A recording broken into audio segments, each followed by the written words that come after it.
Hi guys, welcome to Chris Cowlin's channel for this live Premier League watch-along between Tottenham Hotspur and Wolverhampton Wanderers. I am Barnaby Slater and I will be doing the service of taking you through today's game from the Tottenham Hotspur Stadium. But can you hear a tone in my voice? A voice that has fear in it, a voice that has almost resignation. Maybe I'm being too cynical and too negative, but I fear that this game against Wolves and Newcastle at home in our next game on January the 4th are absolutely set up for Spurs to struggle in. But maybe I'm wrong. And 150 of you are already watching, so I shouldn't start with this negativity. Guys, we are live on YouTube, Facebook, X, and Twitch. Please do get involved. Get in the comments. Let me know what you think is going to happen in this game. Are you as fearful as I am? Also, of course, if you're not already, please do subscribe to Chris Cowlin's YouTube channel. That's at Chris Cowlin for daily Tottenham Hotspur content. Chris really is the Don of Tottenham Hotspur content, just giving you so many videos every single day across all the platforms. Also, you can find me on YouTube for more daily Spurs content at Barnaby Slater _. That's my handle in the bottom left-hand corner.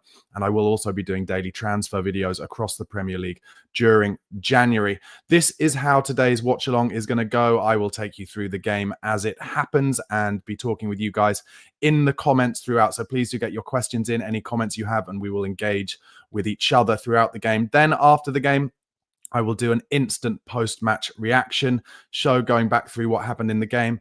And then after that, I will be talking to a load of Spurs fans from across the world who will be calling in and will be speaking about their thoughts on how the game went. Chris Cowlin is actually at the game at the Tottenham Hotspur Stadium, so please look out for video updates on his channel throughout the evening. He'll also post the post-match press conferences later on, and of course, he will be back with the Spurs Chat podcast from 6 p.m. as he always is after the game. Today, he'll be joined by Ricky Norwood, Craig Dearman, and Melvin Zureb. So make sure you keep an eye on that. That is the Spurs Chat podcast from 6 p.m. And I can announce once again that that podcast, the Spurs Chat podcast, has been nominated as a finalist in the Sports Podcasts Awards 2025 in the category of Best Team Podcast. You can vote for it by clicking on the link in the description box below. Your support is super appreciated. The closing date for votes is the 13th of January, and the winner is announced on the 30th of January. But let's get into today's game first and foremost, and the team news. You'll see it there in the graphic, but the team for Spurs is Fraser Forster, Pedro Porro, Destiny Udogie. Radu Dragusin is fit to play in this game, or at least he is starting this game.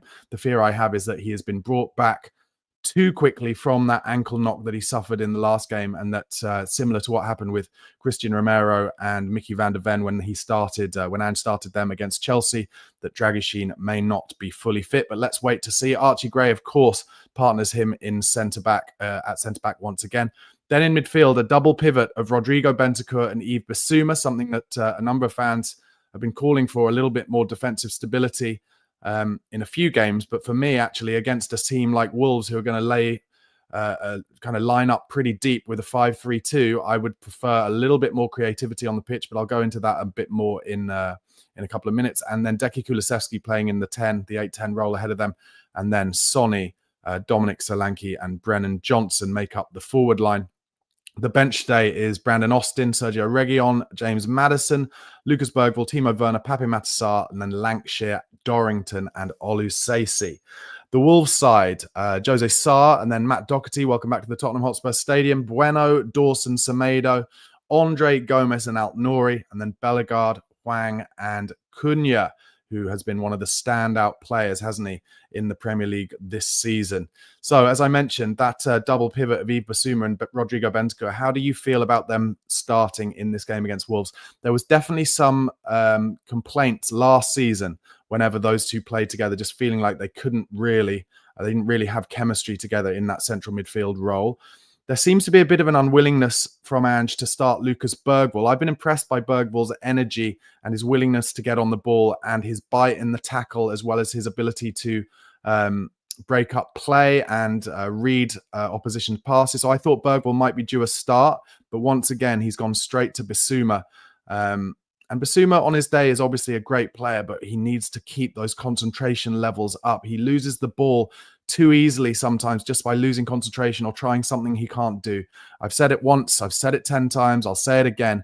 Ibasuma is brilliant at the difficult things, but sometimes when it comes to the easy stuff, the 5-yard balls, the picking out the right player, the making the good decision, he can be found wanting. So Lucas Bergwall stays on the bench. Son Heung-min does start once again, our captain, up in the forward line, but there were a number of Spurs fans who were very disappointed with his recent performances. We really need Sonny to step up. But again, for me, this isn't the kind of game that I think will naturally suit Sonny. He'll have to do something special because I don't imagine there being a whole lot of room in behind, as actually in the tunnel we see Sonny and Matt Doherty, the former Spurs player, embracing. And the camera has cut to Daniel Levy already, which leads me to my next point, actually, which is that I predict that unless Spurs get a goal or two early on, the crowd could get very restless indeed at the Tottenham Hotspur Stadium today. Don't forget, Wolves have a new manager. They've had a few good results since the new manager Pereira has come in, and they are all set up to play this 5-3-2 role, 5-3-2 formation, something that we have struggled against all season. Even when we've had our best players available, we have really struggled to break down the 5-3-2 formation, and Wolves, especially with Cunha, will love the opportunity to hit us on the break throughout today's game. James Maddison, of course, on the bench once again today. Like I said at the top there, for me, and let me know what you think in the comments, for me, I would be having Maddison and Kulusevski playing together in that central role with just Bentancur behind them, because I think we're going to need to break down a deep block, something that we could not do in the last game, and we weren't able to do myriad occasions this season. So that is what I would have done, because I'm not Ange Postecoglou. I don't see everybody in training every game, and I hope that Ange can get the win that we so desperately need and that he desperately needs this afternoon. And frankly, I've said it a few times, I cannot see Ange Postecoglou surviving if we lose this game and the Newcastle game. I think potentially he might survive this game if we were to lose at home, but 2 losses at home, making it, which would make it 6 losses out of 7 in the Premier League if we lost this game and Newcastle. I cannot see him surviving that. Dom Solanke starts up front. He's been one of the rare shining lights of our side this season. We cannot afford for him to get injured, and he is definitely, I'm sure, in the red zone in terms of the amount of games he's played in a row and how much running he does in those games. Before I just get into the chat once again, just to say Cunha will be the big danger man for Wolves. He's been brilliant this season, and he is on every player's list. Every club's list at the moment in terms of potential new players. Let's get into the comments. Neil Daniels kind of agreeing with me. Thanks for your comment, Neil. He says Son and Johnson should be rested. Kerry King says they've just shown Daniel Levy in the crowd smiling. That's right. Well, there were some reports over the last day or two, weren't there, that Terzic, the ex-Borussia Dortmund manager, had turned down the Besiktas job because he said that he is waiting for an agreement from Tottenham Hotspur. Now, that could, of course, all be absolute BS, but who knows? You would be surprised, wouldn't you, if the likes of Scott Munn and Johan Lange weren't succession planning for Ange Postecoglou, be that new succession planning potentially for sometime soon, or succession planning for sometime down the line. Barney Hall, thank you, Barney, for writing in my namesake. He says, Barnaby, if you can't be positive with commentary, at least be neutral. Barney, listen, thank you so much for writing in, but I think the reality is you have to, as Spurs fans, whether you're broadcasting as a Spurs fan or just watching the game as a Spurs fan, you have to be authentic to yourself. And the reality is that I fear for this manager at the moment. I want him to stay. I think, given all the tools, I think he could be a great manager for us. But I think these games against Wolves and Newcastle, and I'm desperate, and I have been proven wrong many times. I've been proven so many times that I don't know a great deal about football. But I just fear, considering the way the game went up at Forest, and I think Wolves will try and do a very similar thing, stay narrow, 5-3-2, all within the width of the 18-yard box, and Spurs will be found wanting, trying to cut them open. But I hope I'm wrong. We did make a couple of chances against Forest for Brennan Johnson, and I really hope that we do the same and are more clinical today. But thank you for writing in, Barney. I appreciate it.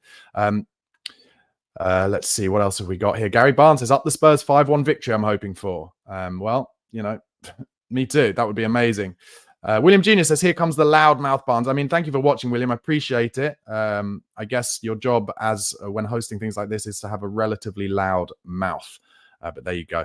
Tom Bowdler, thanks for writing in once again. Tom is a regular here. He says, big game. I'm in the give him to the end of the season brigade, but I wonder how many more disastrous results he'll survive. Yeah, I agree, actually, there, Tom. I totally agree. I think we have to give Ange till the end of the season. But whether or not we will, especially if we can't get results against Wolves and against Newcastle, remains to be seen. I really hope we do, though. Wolves are playing in a quite garish purple kit. Spurs will be kicking from left to right in the first half, which I'm pretty sure means Wolves have turned us round. And let's hope for a really good start to this game. Tottenham do tend to start games pretty well, but if we don't score early on, it can become a little bit of a, a little bit of a difficulty. Anyway, the game has kicked off. And Basuma gets his first touch in midfield into Bentancur, who lays it back to Radu Dragusin. Archie Gray outside him on the left. And Tottenham have lost the ball out on the left already. And Wolves coming forward, and they've got men forward. They're just held up a little bit, but it comes across. And Spurs are absolutely devoid of players on the left-hand side. They're into the byline, Wolves. And that goes off for a goal kick. Spurs a little bit fortunate there because the ball through to Alt-Nouri, who I think was getting down the line, in the end was a little bit too much on it, but Spurs looking a bit too open on the left early on there. I'm not sure the ball did go out there, but anyway, Spurs have, of course, taken that quickly, and Kulusevski in a bit of space on the right is tackled, and that goes off for a throw-in to Spurs. Let me know in the comments, guys, what do you think the atmosphere will be like at the Tottenham Hotspur Stadium? At the moment, it seems a little bit quiet, a little bit expectant, but also expectancy mixed with fear. Good ball there from Porro into Basuma, who lays it back to Bentancur, who gets it wide first time to Udogie. He's in a lot of space, and he's got Sonny outside and gives it to him early, and Udogie goes on for the secondary run. Sonny's fronted up by two players. Bentancur has a chance for a shot here, and the shot is blocked well by Wolves, who, as I suspected, have all of those men back within the width of their 18-yard box. Sonny now. One of the things we didn't do against Forest was really get any crosses in, and Bentancur nearly lost the ball there, but he slid in to keep it and give it to Archie Gray. So I wonder if maybe as a Wolves player is down on the floor there, and Spurs looking to continue. It's Wang on the floor, and actually now he's slowly getting up. And Tottenham have just kind of waited for him to get up, which really frustrates me, actually. You've got to go for the throat. Anyway, Doggy now. Back to Archie Gray. It looks to me like it's Basuma who's playing closer to Archie Gray and Dragusin as we start this game, with Bentancur a little bit more expansive and further down the pitch in the kind of normal Pape Matar role. As it goes to Archie Gray. He's not blessed with options here, but finds Pedro Porro well. Porro tries a ball down the line, but it wasn't great. But then he wins the second ball, and Kulusevski not strong enough, going in for another kind of 50-50 challenge there. That's another thing I've been a little negative about with Spurs, our kind of inability to win 50-50s, a refusal to go in hard. And maybe that's because of all the injuries we've had. But Archie Gray lays it out to Destiny Udogie, who cuts inside. Wolves really setting up to try and block any balls from our centre-halves into midfield. Oh dear, and Pedro Porro's just kicked the ball off for a throw-in. Please do, guys, give this video a like if you haven't already, and press subscribe on Chris Cowlin's channel at Chris Cowlin for daily Tottenham content. And also if you want Spurs content and transfer window content from me every single day, I am on YouTube at Barnaby Slater _. I'm trying to get to 15,000 subscribers, guys. So if you're not a subscriber, please do give me a subscribe as I race towards 15,000 subscribers with that daily Tottenham content. Slowish start, no huge chances. The co-commentator just saying how Tottenham are 13 points worse off now than we were this stage last season. That really is poor, isn't it? I mean, you can blame the injuries, of course, but should be doing better. Wolves now just playing it around their back line. Solanke presses towards Sarr, and so he has to kick it long. Porro wins the header. Kulusevski doesn't really rise for his header, and Wolves win it relatively easy. Comes to Alt-Nouri, who goes backwards, and Brennan Johnson pressing Craig Dawson, who plays a big old crossfield ball, and Udogie eventually decides to challenge for that, and it goes off for a throw-in.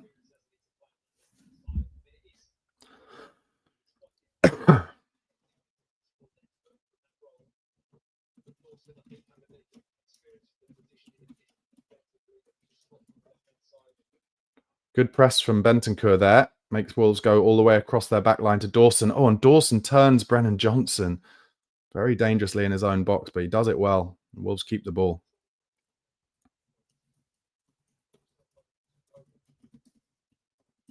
And Archie Gray does well there with a long ball that came to him towards Cunha. And he just kind of shadowed it so it would run straight back through to Dragoshin. And Gray has the ball on the floor now. Out to Doggy. As ever with Spurs, the passing, there's lots of passing going on. But then Dragoshin gets on the ball and Wolves decide that they can press him because he's not comfortable enough on the ball to find something between the lines. It comes back to Forster. He tries a dink chip with his left foot into midfield. Trying to find Solanke, but he's easily beaten. And Wolves now are on the attack. And they're in down the right-hand side with Semedo, but Gray does well and gets it out for a throw-in. Brilliant defending from Archie Gray there.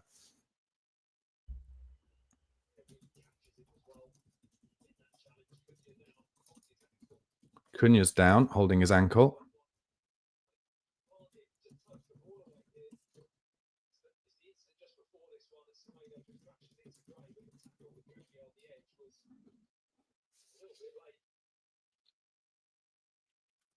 Into the 5th minute. Not a lot going on.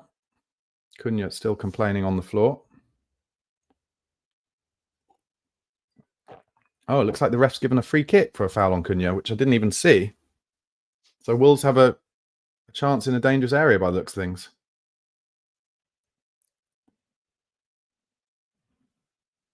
So Archie Gray's good defending came to nothing. Yeah. Good chance here. It's on the inside, in the inside right position for Wolves.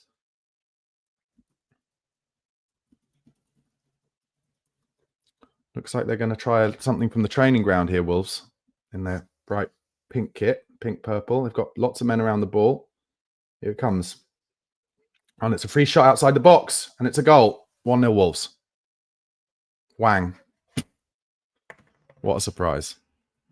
Those of you in the comments asking me not to be so negative, when you've watched Spurs for as long as I have, you just know what to expect.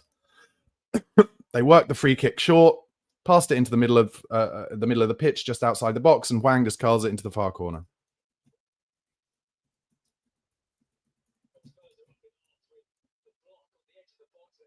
Oh yes, Brennan Johnson was blocked on the edge of Johnson or Porro is blocked on the edge of the box as he's trying to close it down, and they need to VAR this. I don't think there's enough in it for it to change it around.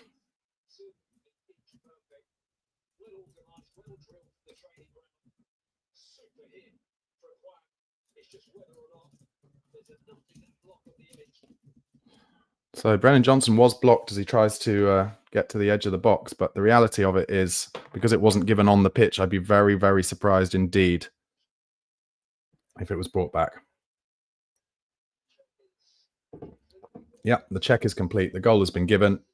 It's a great finish in off the post, but really, Tottenham Hotspur, a free kick given away out of nothing, and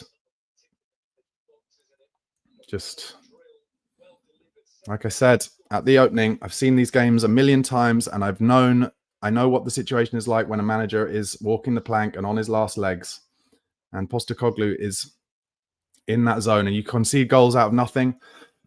You concede goals you don't deserve to. Everybody in your team is tentative. Like right now, just Dragoshin, I'll pass it sideways. Gray, I'll pass it sideways back to Dragoshin. Or anyway, Gray goes for actually a different one there over the top, but it's easily cleared. To Kulusevski, turns away from his man. He's driving forward now, Deki. Bit of a heavy touch there, but he's tackled by Altnouri, and Altnouri does well. And like I said at the beginning, I expect this crowd to get unsettled very quickly if Tottenham don't score a couple of early goals, and we've conceded a goal. So anyway, Kulusevski wins it up high. Solanke holds it up quite well, but he's got men around him, but does brilliantly to turn, but then Wolves clear it, and Basuma keeps it and then gives it to Porro, whose first instinct is to go backwards, which will surely annoy Ange. Udogi into Bentancur, into Son, who takes a touch, gives it down the line to Bentancur.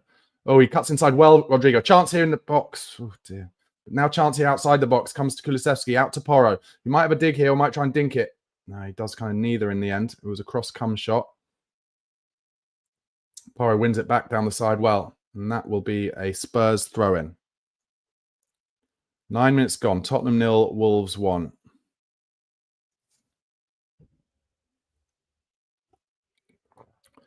Let me know in the comments. Do you think this team are still playing for Ange Postecoglou? I hope they are. Bissouma. Back to Dragishin, who goes even further back to Gray, who lays it across to Udogie, who finds Son, who's going to go back and does to Archie Gray. And this is what we saw all game against Nottingham Forest. And like I said, against Nottingham Forest, I couldn't see us scoring. And because we're at home, maybe we've got more chance of scoring, but can I see us not conceding again? No. Anyway, Kulusevski's done well trying to turn Gomez in central midfield. He rolls him and wins a free kick. I'll go into the comments quickly.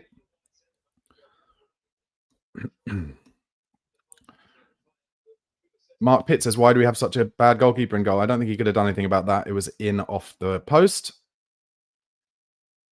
Napoli Painter says, every set piece feels like a penalty.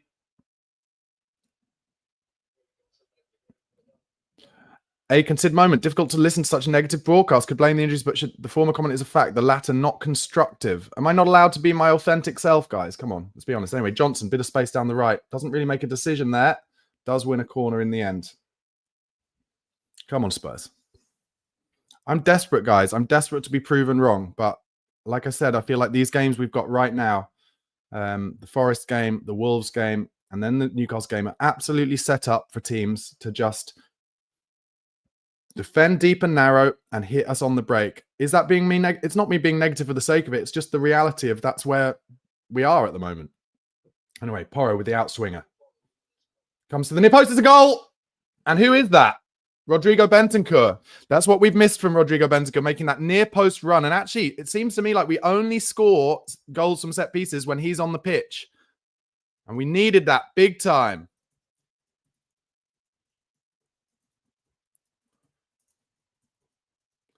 He scored an identical goal to that earlier in the season, didn't he? And we really needed that desperately. And like I said, I'm desperate to be proven wrong. I didn't see us scoring easily, but you need to score goals from set pieces in games like this. And it's a beautiful rise. It's a great outswinging corner from Porro. Bentancur gets a lovely late run in near post. And it's what we used to do for Poch, under Poch all the time. Eriksson would try and get that perfect ball just above the man at the front post, but the man at the edge of the 6-yard box. And so a runner could come across him. Lucas Moura would score goals from those. Eric Dyer would score goals from those. And Bentancur is the one player who really attacks the ball for Spurs in situations like that. And that makes it 1-1. And we're back level. Wolves now have the ball. Oh, and Wolves are in with Cunha down to the byline. And Bissouma actually cuts that out well. And it's a corner to Wolves now.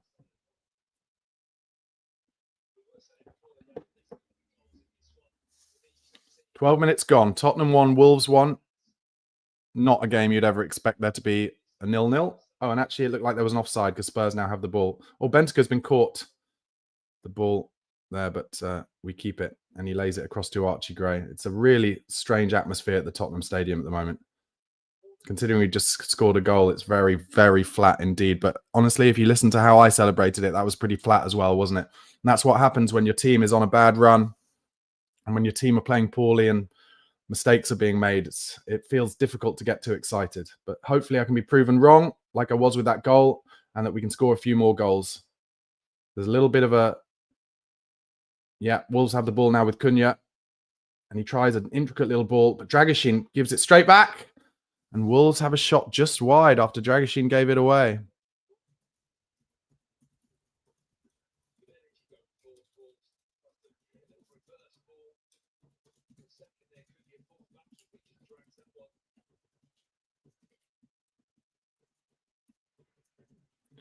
One of the things that I can hope for is that because 2 goals have gone in so early, maybe it'll drag Wolves a little bit out of their plan. And maybe it'll make for a bit of a chaos game, which you'd like to think Spurs are quite used to, whereas Wolves under their new manager, probably less so. And is quite animated on the touchline after 13 minutes there. He's trying to get at his players to go to kind of play forward as much as possible, I think. Lovely ball from Porro into Solanke. Solanke is tackled as Wolves go back to their keeper. Should say, guys, thank you all for watching, obviously, and please do give this video a like, and hope you all had a great Christmas and looking forward to a good new year. 1,855 of you watching at the moment, guys. Thank you so much for your support. Do give the video a like. Do subscribe to Chris's channel. Also, I'm trying to get to 15,000 subscribers on my YouTube. It's at Barnaby Slater _. Come and give me a subscribe. Like I've always said, I don't want Ange out. I want Ange to get the tools and the injuries back to be able to play the football that we love him to play.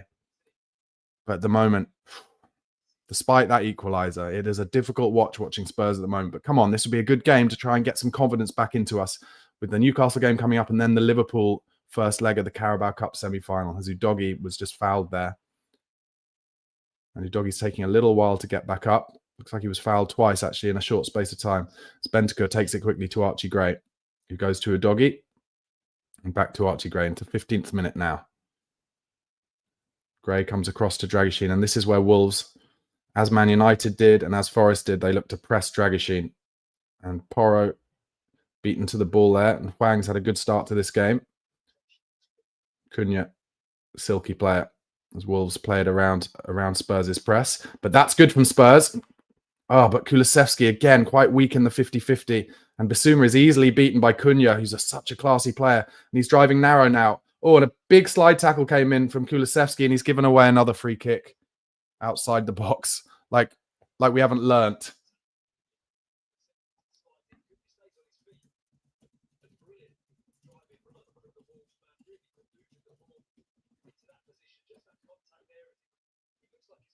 It's a wild slide tackle from Kulusevski.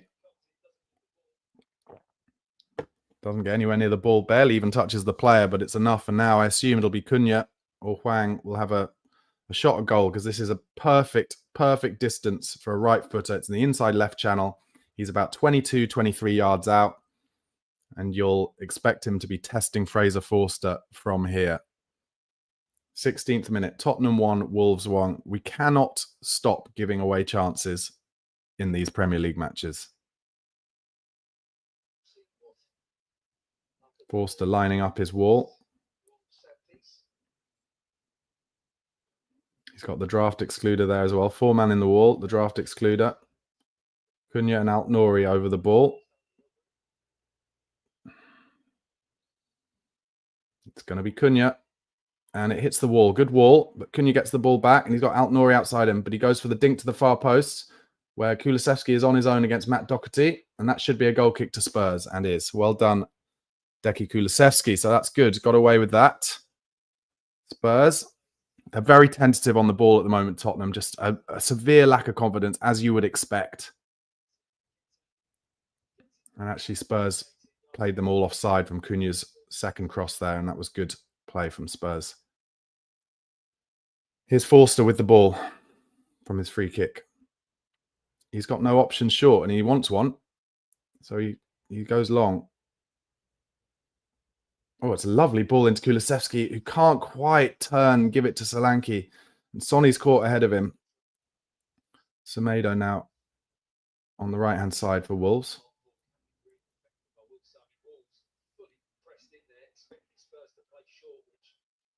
Yeah, just the co-commentator there talking about how Wolves had really pressed up on Spurs when they had their free kick with Forster.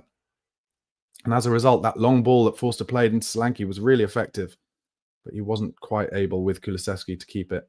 And Wolves now being pressed in their right-back position. And Doherty has to turn away. And Sonny gets a good touch on it. And then the second ball won by Bentancur.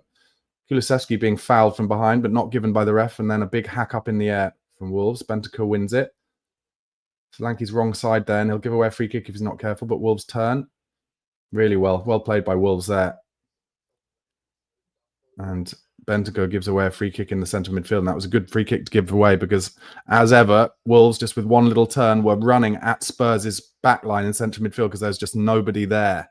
So Bentancur did well. Wolves, you can tell Wolves have more confidence about their play at the moment because they're popping it about, playing more instinctive kind of dangerous balls between the lines than Tottenham are. As Cunha chips one over to Alt-Nouri. Great ball, and Alt-Nouri's now at the byline. Tries to get across, and it's a good cross. It's deep over the top of Udogie and Semedo. And Udogie's tight to him. Don't foul him. Well done, Udogie, and that's a Spurs throw. 2,000 of you watching now. Thanks so much for the support, guys. Really appreciate it. Let's get into the comments. Mark Pitt says, in January, we need a right back, left back, a goalkeeper, and a striker. Mr. Freeland, interesting one here. I'll put this up actually because he says same happened with Liverpool under Klopp with the injuries. That is true, but Liverpool did still manage to get top four, didn't they? That was the season where Alisson had to score a goal to keep I think it was at West Brom, was it? He had to score a goal himself to get Liverpool into the top 4 at the end of the season. Liverpool, I don't remember, but correct me if I'm wrong, but I don't remember them ever being down in like 11th, 12th, 13th place. Oh my God. It doesn't rain, it pours. Fraser Forster has gone down with an injury. Like, you literally couldn't write this stuff. Brandon Austin is our reserve goalkeeper on the bench. Meanwhile, one of Spurs' players, I can't see exactly who, is changing his boots on the sideline. It's Udogie. 20th minute, Forster has gone down injured, something with his ankle or his knee by the looks of things. Honestly, you could not write this stuff. Ange Postecoglou's face on the bench is a picture. Like,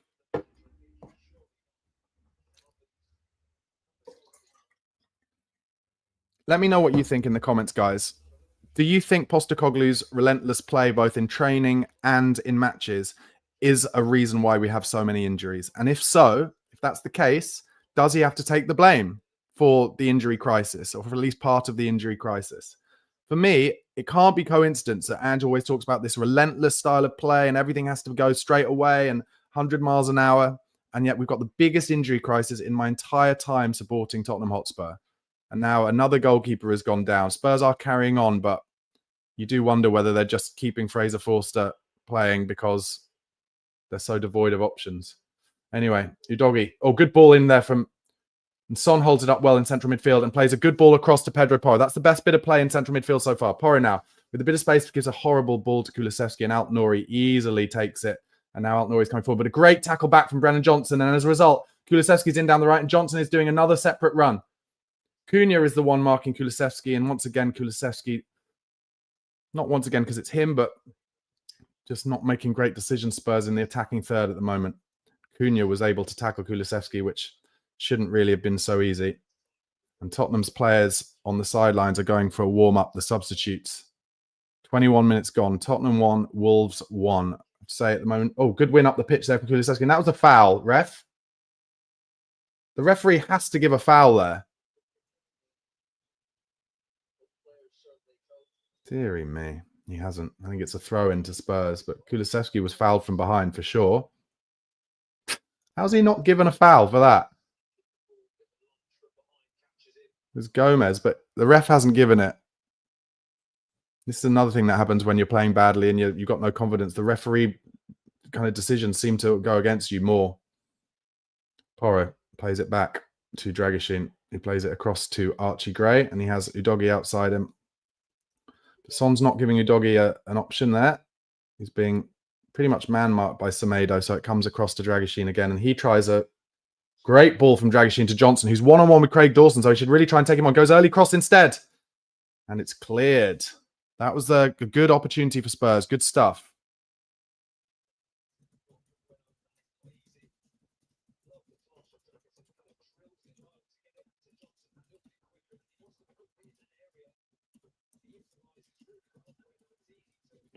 And this is the side we scored that corner from. So can Bentancur repeat it? Here it comes, the outswinger. Comes a bit deeper this time. It's a free header. Oh, I'll tell you what, it's a free header for Dragishin. It's only just wide. Great effort.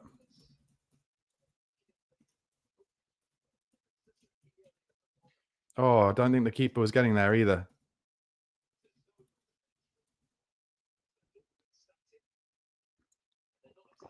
Spurs looking more dangerous from set pieces in this game than we have all season so far.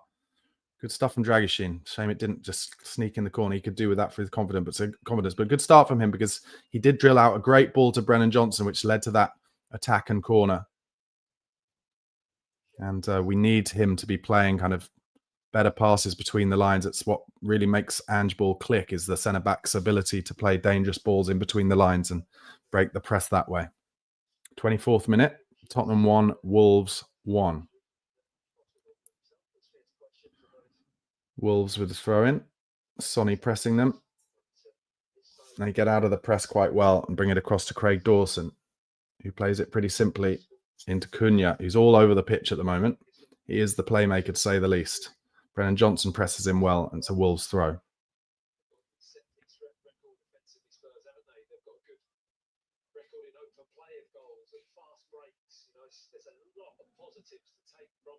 Cunha tries the ball over the top. Archie Gray gets in the way of it, but it rebounds. And Wolves have it now down the right with Semedo. It's forced to come back inside and backwards. And comes across to Craig Dawson, who again has the ball outside him onto Cunha. He plays a good ball down the line to Gomez. Spurs with Dragoshin try and get in the way, but goes backwards. Wolves are trying to play some football today as Dawson plays a big old diag over the top of Udogie. He lets it bounce. And he's got Bellegarde with him. And this is a bit of a scrap here. And Udogie does well to win a goal. Oh, he nearly wins a goal kick, but actually Wolves knock it off him. Oh, and that's a corner in the end because Bentancur gets his body in the way. Udogie appealing. He thought it went off for a goal kick, but I think in the end, actually, it didn't. He didn't quite get his body fully in the way of Bellegarde. Yeah, just a slight lack of concentration from Udogie there has led to a corner to Wolves. And they're going to in-swing this towards Fraser Forster, who, of course, was down with an injury a second ago. Here comes the in-swinger. Oh, it's near post. It's well cleared by Bentancur. And Kulusevski now is fouled as he tries to... That should be a yellow card. As Wolves trying... And it is a yellow card. That's important. Kulusevski's actually been booked loads of times. Bellegarde there is booked.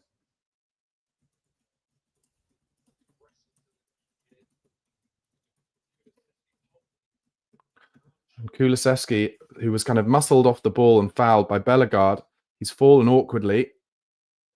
And he's holding his right shoulder. And I'd say up there with what we can't afford in terms of Dom Solanke getting injured is Deki Kulusevski getting injured. But he looks okay. He's moving that all around. So my initial fear of him having a dislocated shoulder is unfounded by the looks of things. The fans, for the first time, I can hear getting behind Spurs with a chant of "Come on, you Spurs." Archie Gray looking to take this free kick. Nobody really coming short for him. Bentancur's moved away from him. So Gray tries a big ball over the top towards Udogie. It's a beautiful ball, and Udogie not quite able to take it down, unfortunately, but that showed Archie Gray's passing range. What a player he's going to become. 27th minute. Udogie throws it back to Gray. Goes across to Dragoshin. Who goes back to Archie Gray, just pulling out the Wolves press, goes into Basuma, and now it's going back to Forster. And Forster tries the dink to Johnson, who does well to find Kulusevski. Kulusevski got space on the right now. And he goes for an early cross. Oh, and it's blocked by the Wolves defender, unfortunately. Basuma wins it back to Kulusevski, but Basuma kicks it off the pitch, unfortunately. Alt-Nouri with the throw.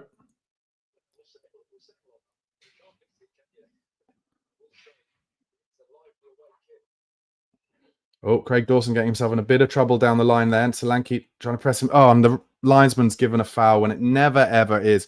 Honestly, linesmen and referees, when the defender is facing his own goal and his own byline, such pussies. They are such pussies. Craig Dawson just threw himself to the floor, and he's a big old unit in his own corner because he knows he's got himself in trouble with a bad touch. Throws himself to the floor to win a foul, and the lino throws his flag up. It's pathetic. Sarr will take the free kick.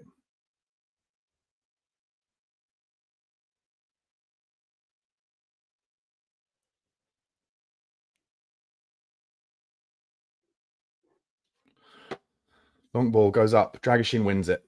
That's where he's great in the air, Dragoshin. Porro wins the second one. Basuma will have to be strong here, but isn't.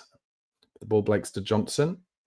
Tries to play it down the line. And maybe there what Johnson could have done is felt the kind of touch in his back from Cunha and thrown himself to the floor again because it worked for Craig Dawson, but he didn't. And as a result, Wolves have the throw-in.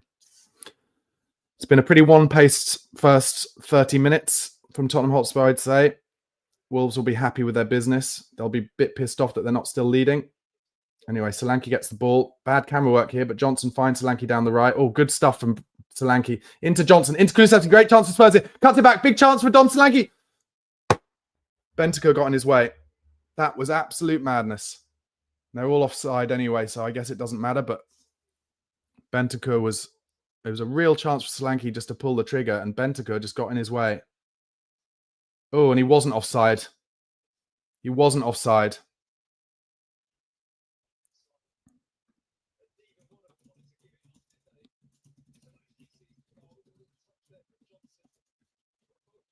I think maybe it should have been Bentancur's.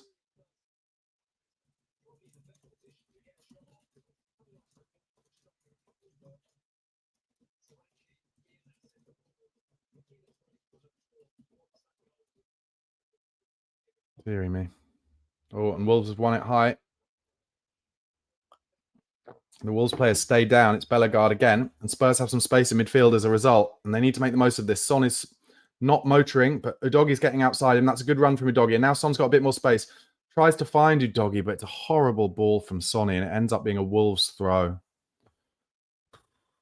That, I'm sorry, that is Son's form at the moment all over. And he's complaining. He's trying to blame other people, but it was just such a poorly weighted pass.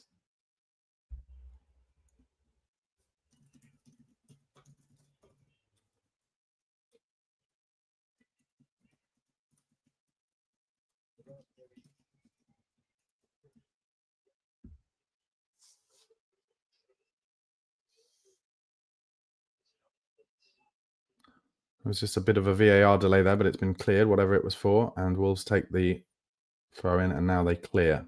They try the big old clearance across their box to Altnouri. Takes it down well, lays it back to Dawson, who turns away. And then he just dinks one over the top. And Spurs press well. And Son's got to be strong there. Oh, and he's not! Fucking hell, Son. That's so fucking shit. Honestly, he had to be strong in a 50-50 there, and instead he just runs over the ball and Wolves keep it in. So poor. Oh, Wolves just they're playing with fire to get out of the press, but it's really worked now, and they're ahead of the Spurs midfield.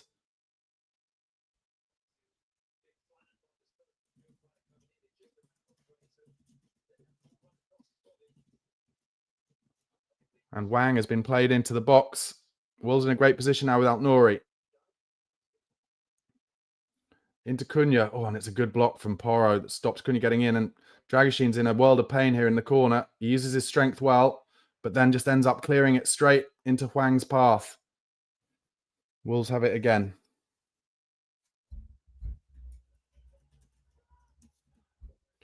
Cunha now plays Altnouri in down the left.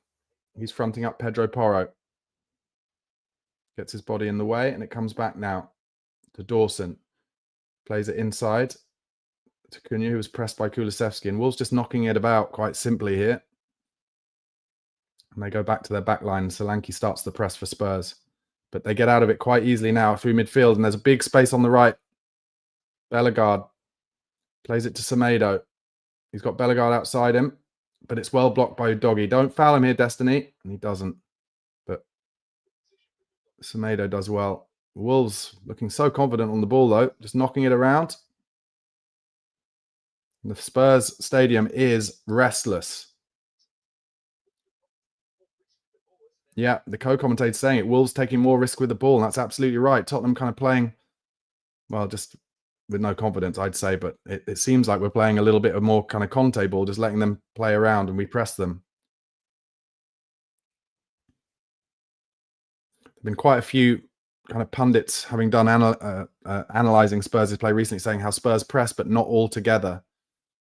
And at the moment, there's a bit of a jog on from Sonny, to say the least, as Sarr goes all the way back and Porro wins the header.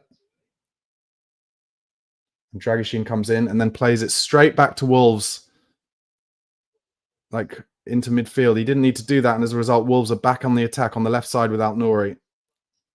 Gomez to Dawson. It comes across now to Doherty. And Solanke's press makes him go all the way back to Jose Sarr. He's going to play a mid-range kind of long ball actually over the top of Udogi, who's pushed out the way too easily there by Semedo. Very poor from Udogi. He's got to be strong. Unfortunately, Semedo slips, but just Spurs once again not strong enough. And Sonny's giving it away straight away again. And Udogie's wrong side. Deary me, this is awful. Cunha has a dig. Just wide.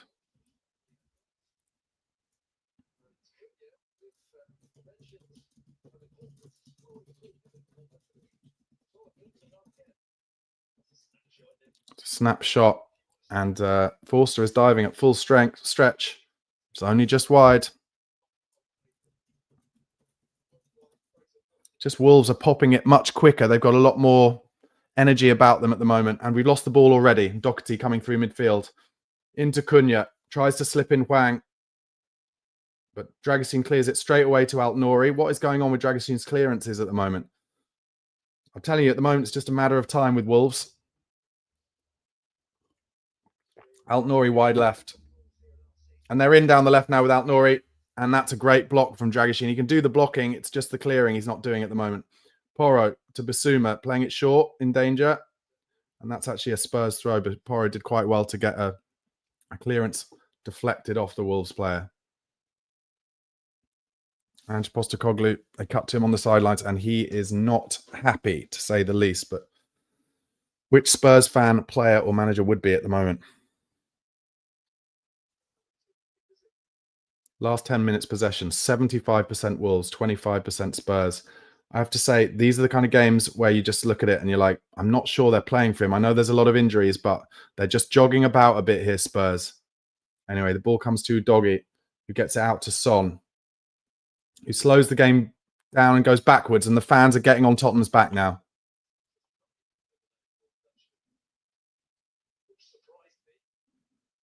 Archie Gray plays the ball across to Pedro Porro, who's pressed. And he tries a dink ball over the top. There's nobody there for Spurs. And Brennan Johnson has been pretty invisible in this game so far. But Sarr tries to take it around Solanke and gets a bit lucky there. And Sonny presses in, but again is weak in the 50-50. Oh, the refs let play on, though. Solanke trying to find a man. And it's a corner to Spurs. Sarr is taking some risks in this game with the ball at his feet.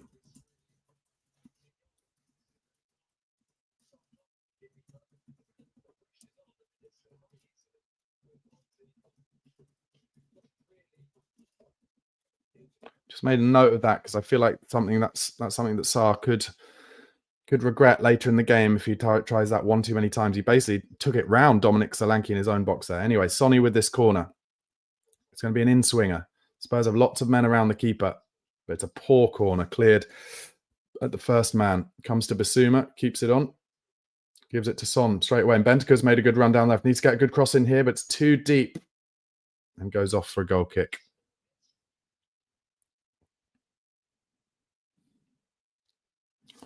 Go into the comments, see what you guys are saying. Bobfish, when is Ange going to realise that Decky is not a good number 10? We may as well be playing with 8 men because our wingers can't get in the game because Decky is creating nothing. I don't agree with that. B. Chris says, what is Son doing letting the ball go so easily? I agree. Gardu says, Wolves are merely secure in possession. They're not doing anything genuinely threatening. It's passive possession, defensive possession to enable security. Spurs are unnerved by own lack of security. Yeah, but I mean... Oh, God, Forster has just kicked it straight down the middle of the pitch, but it found Kulusevski, fortunately. Did well, and actually now Brennan Johnson is one-on-one with Dawson, and he should drive him because Dawson's not quick, but Dawson's being helped there, and Johnson takes it a step too far. It's another corner.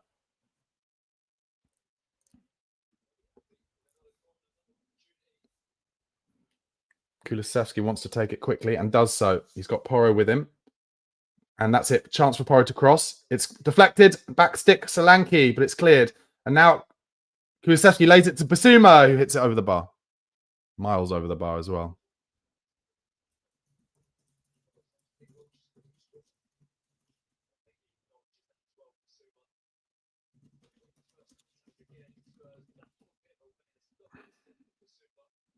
Bissouma literally just leaning back. The ball was bouncing a little bit. So what he should have done is got his laces over it, kept it down like that, but instead he leans back and cuts underneath it. That's poor technique from Eve. Anyway, Wolves now. Just regarding the comment on the kind of passive possession, I don't really agree, because whilst Wolves have the possession, Spurs just look very, very shaky at the back, as they do now as Alt-Nouri comes forward. And he lays in Cunha. He's in the box. Dragichin goes with him. It comes across the box and Archie Gray clears it.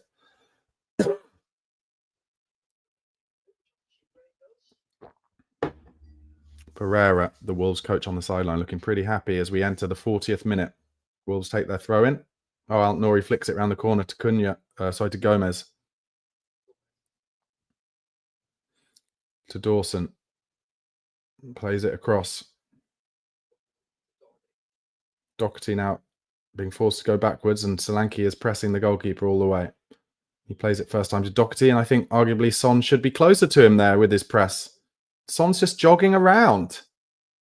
This is like those games you've seen so many times over the last few years where they analyse Manchester United games, and you just see that the players are just kind of jogging around. Solanke is working hard. Johnson is a bit, I'd say, a bit closer on the press, but look, he just jogs into the press. Kulusevski is the one working harder on the press, nearly won it back, but Alt-Nouri to Gomez helps get Wolves away, and they've got a big diag on to Semedo. And Cunha comes over to help him, and it's laid inside, and they try to play a through ball to Cunha, but Dragichin blocks it. And that's good play from Spurs down the right, and Kulusevski has a lot of space to run into. He goes further wide, but he needs to come in narrow here to get it on his left foot, I think. Johnson has made a good run for him down the line. Oh, and he's knocked over, but they won't give that as a pen. Oh, he has given the pen. I'm really surprised. And because he's given it, I don't think they'll turn it over. Kulusevski played an angled ball, and Johnson made the run. And before he got to the ball, he's kind of, what looked to me, kind of shoulder barged over. But I'm really pleased to say the ref has given it. It's a coming together. Yeah, I'll tell you what. Johnson does really well, gets his foot just in front of Andre, and that will be a penalty.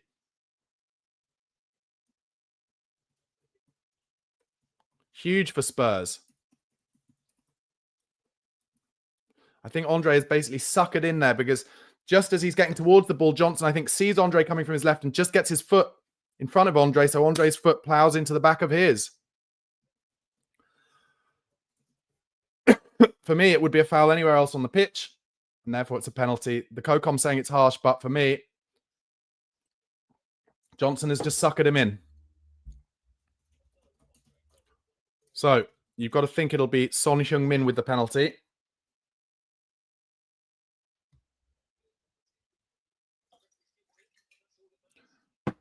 Pereira not looking happy, but in the 42nd minute, lifeline for Tottenham Hotspur. Come on, Sonny. We need you now.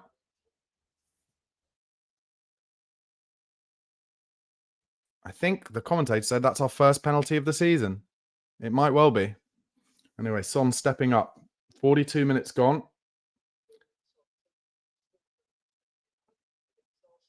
Sonny's last penalty was against Arsenal. 4 of his last 5 have gone to the keeper's right. Takes his breaths. Harry Kane style. He takes a lot of pens for South Korea, Sonny. Come on, Sonny. Here we go.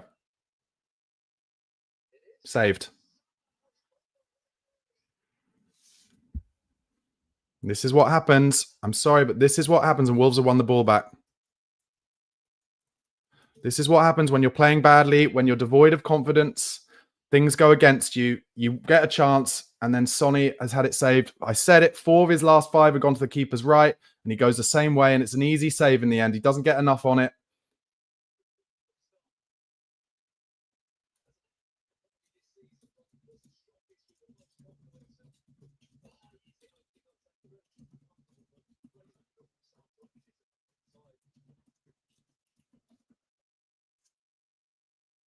I feel for Ange Postecoglou, because you just know, what it's like when stuff's going against you. And you know, he's just on the touchline. He can't do anything about it. We get a lifeline, a chance to go ahead in this game, make the game different, make Wolves come at us. And the confidence just isn't there. And I hate to say it, but Sonny's he's in poor form, and he's had a very poor start to this game, not just because of the penalties. His touch has not been there. He's run over the ball in a 50-50. And yeah, just not good. As Cunha chips one over into our box. Bentancur gets rid of it, but only to Alt-Nouri on the left.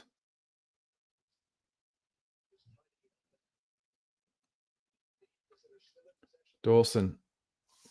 Dearie me. Doherty plays it around Son into Bellegarde, but the doggy gets a good touch on, and Sonny's got some space to run into now, and he's got to come narrow. That's good. Good run from Sonny. This is a good chance for Spurs. Sonny keeps going, but he shoots when he shouldn't, and he should give it to Johnson. What the fuck are you doing, Son?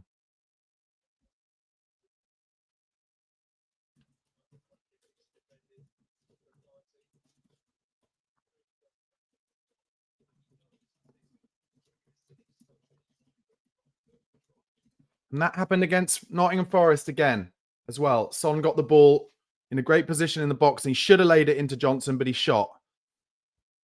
He's doing everything wrong at the moment as Doherty plays a long ball over the top. And there are 3 added minutes.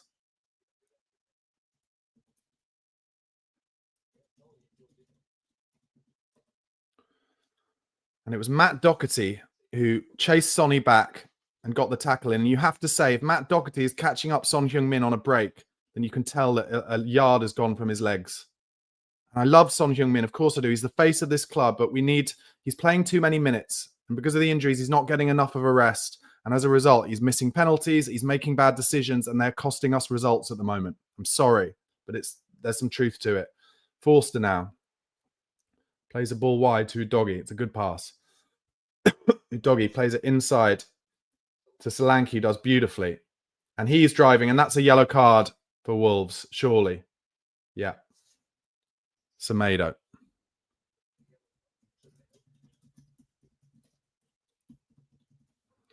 I really hope that in the second half, Spurs can prove me wrong, but we've all watched Tottenham down the years where you know the feeling of these games, and you can actually sense how it's going to be at the end of the game when the crowd boo because Wolves score a late winner or Tottenham lose easily. And I hope I'm wrong. As Spurs get in down the left, Son at the byline, his cross is blocked, comes back to Udogie, and now Kulusevski lays it to Bentancur. Back to Kulusevski.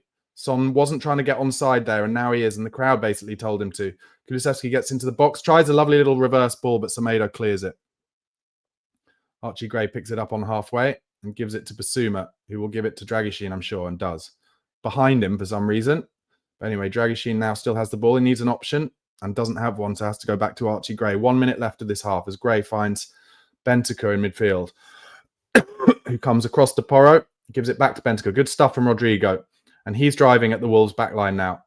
And he slips in. This is good play by Spurs. Kulusevski's in the box. On his right foot, though, unfortunately. He has to cut back. Can he find someone? He can. Bentancur goal. It's Johnson, sorry, not Bentancur, but that was beautiful play from Kulusevski. And Johnson cheers loudly at the fans, calling for more. Like I said, I hope to be proven wrong. And in that move, I really was. But it was all from Bentancur. He kind of took the game by the scruff of the neck, went to his back line, got the ball off it, played a 1-2 with Porro, and then drove at the Wolves back line.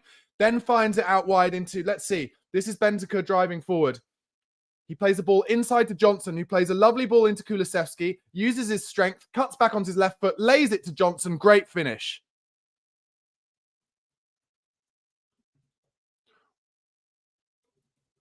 What would we do without the 2 signings we made from Juventus, Rodrigo Bentancur and Deki Kulusevski? Beautiful assist from Kulusevski. Was in down the right, could have crossed it, would have been blocked, cuts back onto his left, lays it to Johnson. Good finish.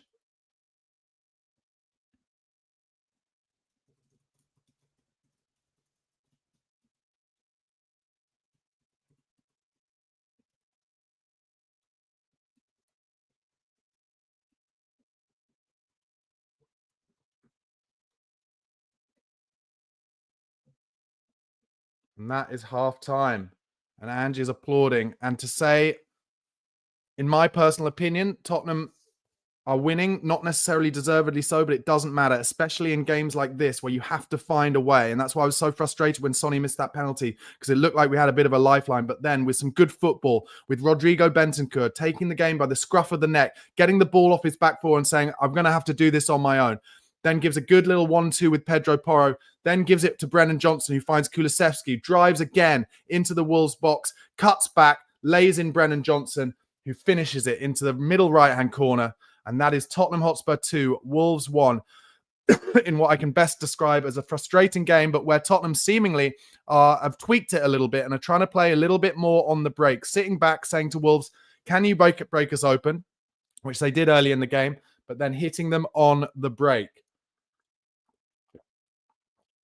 Let's go back to the start of the game. First minute, Spurs looked a little bit open down the left-hand side. Fortunately, the chance came to nothing for Wolves, but it was a chance for Wolves to get in down the left-hand side. The first few minutes were kind of slowish. Fifth minute, some brilliant defending from, once again, the very composed Archie Gray, who slid the ball out. A great slide tackle that went out for a throw, but actually a free kick was given earlier for a foul on Cunha, and that is what led to the goal from Wolves in the 6th minute. Off the training ground, they play it short and then laid it across the outside, the edge of the box on the outside, and Hwang bent it into the far corner, in off the post. And at that point, I think it's fair to say we probably all were just expecting what we've been used to with Spurs recently, which was probably just a 1-0 defeat. But in the 11th minute, a set-piece goal. I'm not sure I ever thought I would see us score another goal from a corner, but we did. And what a surprise, it's Rodrigo Bentancur, I think, scored our last goal from a corner, making that Bentancur-esque near-post run. The outswing corner, I think, from Porro. Bentancur just slams it home with his head. 13th minute, Wolves get a shot just wide from Cunha after Dragusin, who's had a good game in terms of blocking and getting balls out in the air. But his passing, in the most part, bar one great pass, has left a lot to be desired. And he passed it straight back to Wolves, and Cunha, as a result, had a shot just wide. Kulusevski gave away another dangerous free kick for Wolves in the 15th minute, but the wall blocked that shot. Then a big scare for Spurs in the 20th minute, and it'll be interesting to see whether Fraser Forster comes back out for the second half, because he went down, looked like he had an ankle or a knee problem, and the physio came on. He has kept on playing in that half, so hopefully it's nothing too serious, but be interesting to keep an eye on that. Johnson got free in the 22nd minute down the right after a beautiful ball from Dragusin, the best thing he did with the ball in that half, but his cross was cleared for a corner. And then that corner, the 23rd minute, Dragusin got a first header on it just wide of the left-hand post. 26th minute, Bellegarde was booked for stopping a Deki Kulusevski attack. 29th minute, really great chance for, I think, probably realistically Bentancur. The ball came across the box, but Bentancur and Solanke, unfortunately, a bit of a lack of communication. Both went for the same ball, and in the end, they got in each other's way, and neither of them could have the shot. Offside was given in the build-up, but actually, looking back at the replay, I don't think it would have been offside. So if one of them could have got their shot away, Spurs would have been 2-1 up. Then in the next few minutes, unfortunately, I've got to say, just a bit of a disaster class for Son Heung-min. 30th minute, a poorly weighted ball from Son as he broke forward. Something that back in the day, when he was kind of probably had less minutes in his legs and was playing better and more confident, he would have weighted the pass perfectly, but he didn't. It was awful. Then a minute later, he pulled out of a 50-50 challenge, just ran out of it. So poor. And then the 34th minute, just a couple of minutes later, he gave the ball again, and that resulted in Cunha having a shot just wide from 30 yards. And that disaster class went on. We'll get to that. Jose Sarr, the Wolves keeper, throughout the game, throughout that first half, has been taking numerous risks with the ball at his feet. And in the 36th minute, he actually took the ball around Dominic Solanke as he was pressing him. And I've just made a note to say, I wonder if that kind of play will cost Wolves and Sarr at some point later in the game. Yves Bassoum had a good chance with a shot from the edge of the box in the 38th minute, but he leant back and it went straight over the bar. 41st minute is where it looked like Spurs got their lifeline. A penalty as Brennan Johnson, who in the back end of this first half has really got himself involved in the game. He made a run that Kulusevski found, and he did really well to just get his foot in the way, in between Andre, the defender, and the ball. He was really suckered into it, Andre, kind of plowed into the back of Johnson in the end, and because it was given on the pitch, it wasn't turned over by VAR, but Sonny took the penalty, and I said it in the build-up to that penalty. 4 of his last 5 penalties had gone to the keeper's right. Sarr did his homework. He went the right way, and he didn't get enough height on it, so it was an easy save in the end. Son then had a run and a shot blocked a minute later when he should have passed it to Brennan Johnson, very similarly to the situation he had against Nottingham Forest, where he should have slipped into Brennan Johnson and tried to shoot instead. Very poor again from Son. Then there were 3 added minutes during which Semedo got a booking and Brennan Johnson scored the second for Spurs. And like I said, just after it happened, all made by Rodrigo Bentancur. It just looked to me like he's like, I'm not dealing with any of this pussyfooting around anymore. He goes to get the ball off his back 4, does a little 1-2 with Pedro Porro, drives towards Wolves' box, slips it to Porro. Porro gives it to Johnson, sorry. Johnson gives it to Kulusevski. And then Kulusevski drive down the inside right channel towards the byline. Looks like he's going to cross it with his right foot, but he doesn't. He pulls it back onto his left and lays it back to Johnson, who made a secondary run and finishes it beautifully into the middle right-hand corner as he was looking at it. That is my rundown of the first half, guys. Before I get into the comments, thank you so much for your support. Nearly 3,200 of you watching at the moment. If you haven't already, please do press like on this video. The more likes we get, the more Tottenham fans will get to see this in their suggested videos. So if you're watching on YouTube, please do give it a like. Also, please do subscribe to Chris Cowlin's channel at Chris Cowlin for daily Tottenham content. I also produce daily Tottenham content and transfer window content at my YouTube channel, where I'm trying to get to 15,000 subscribers. So find me at Barnaby Slater _ on YouTube.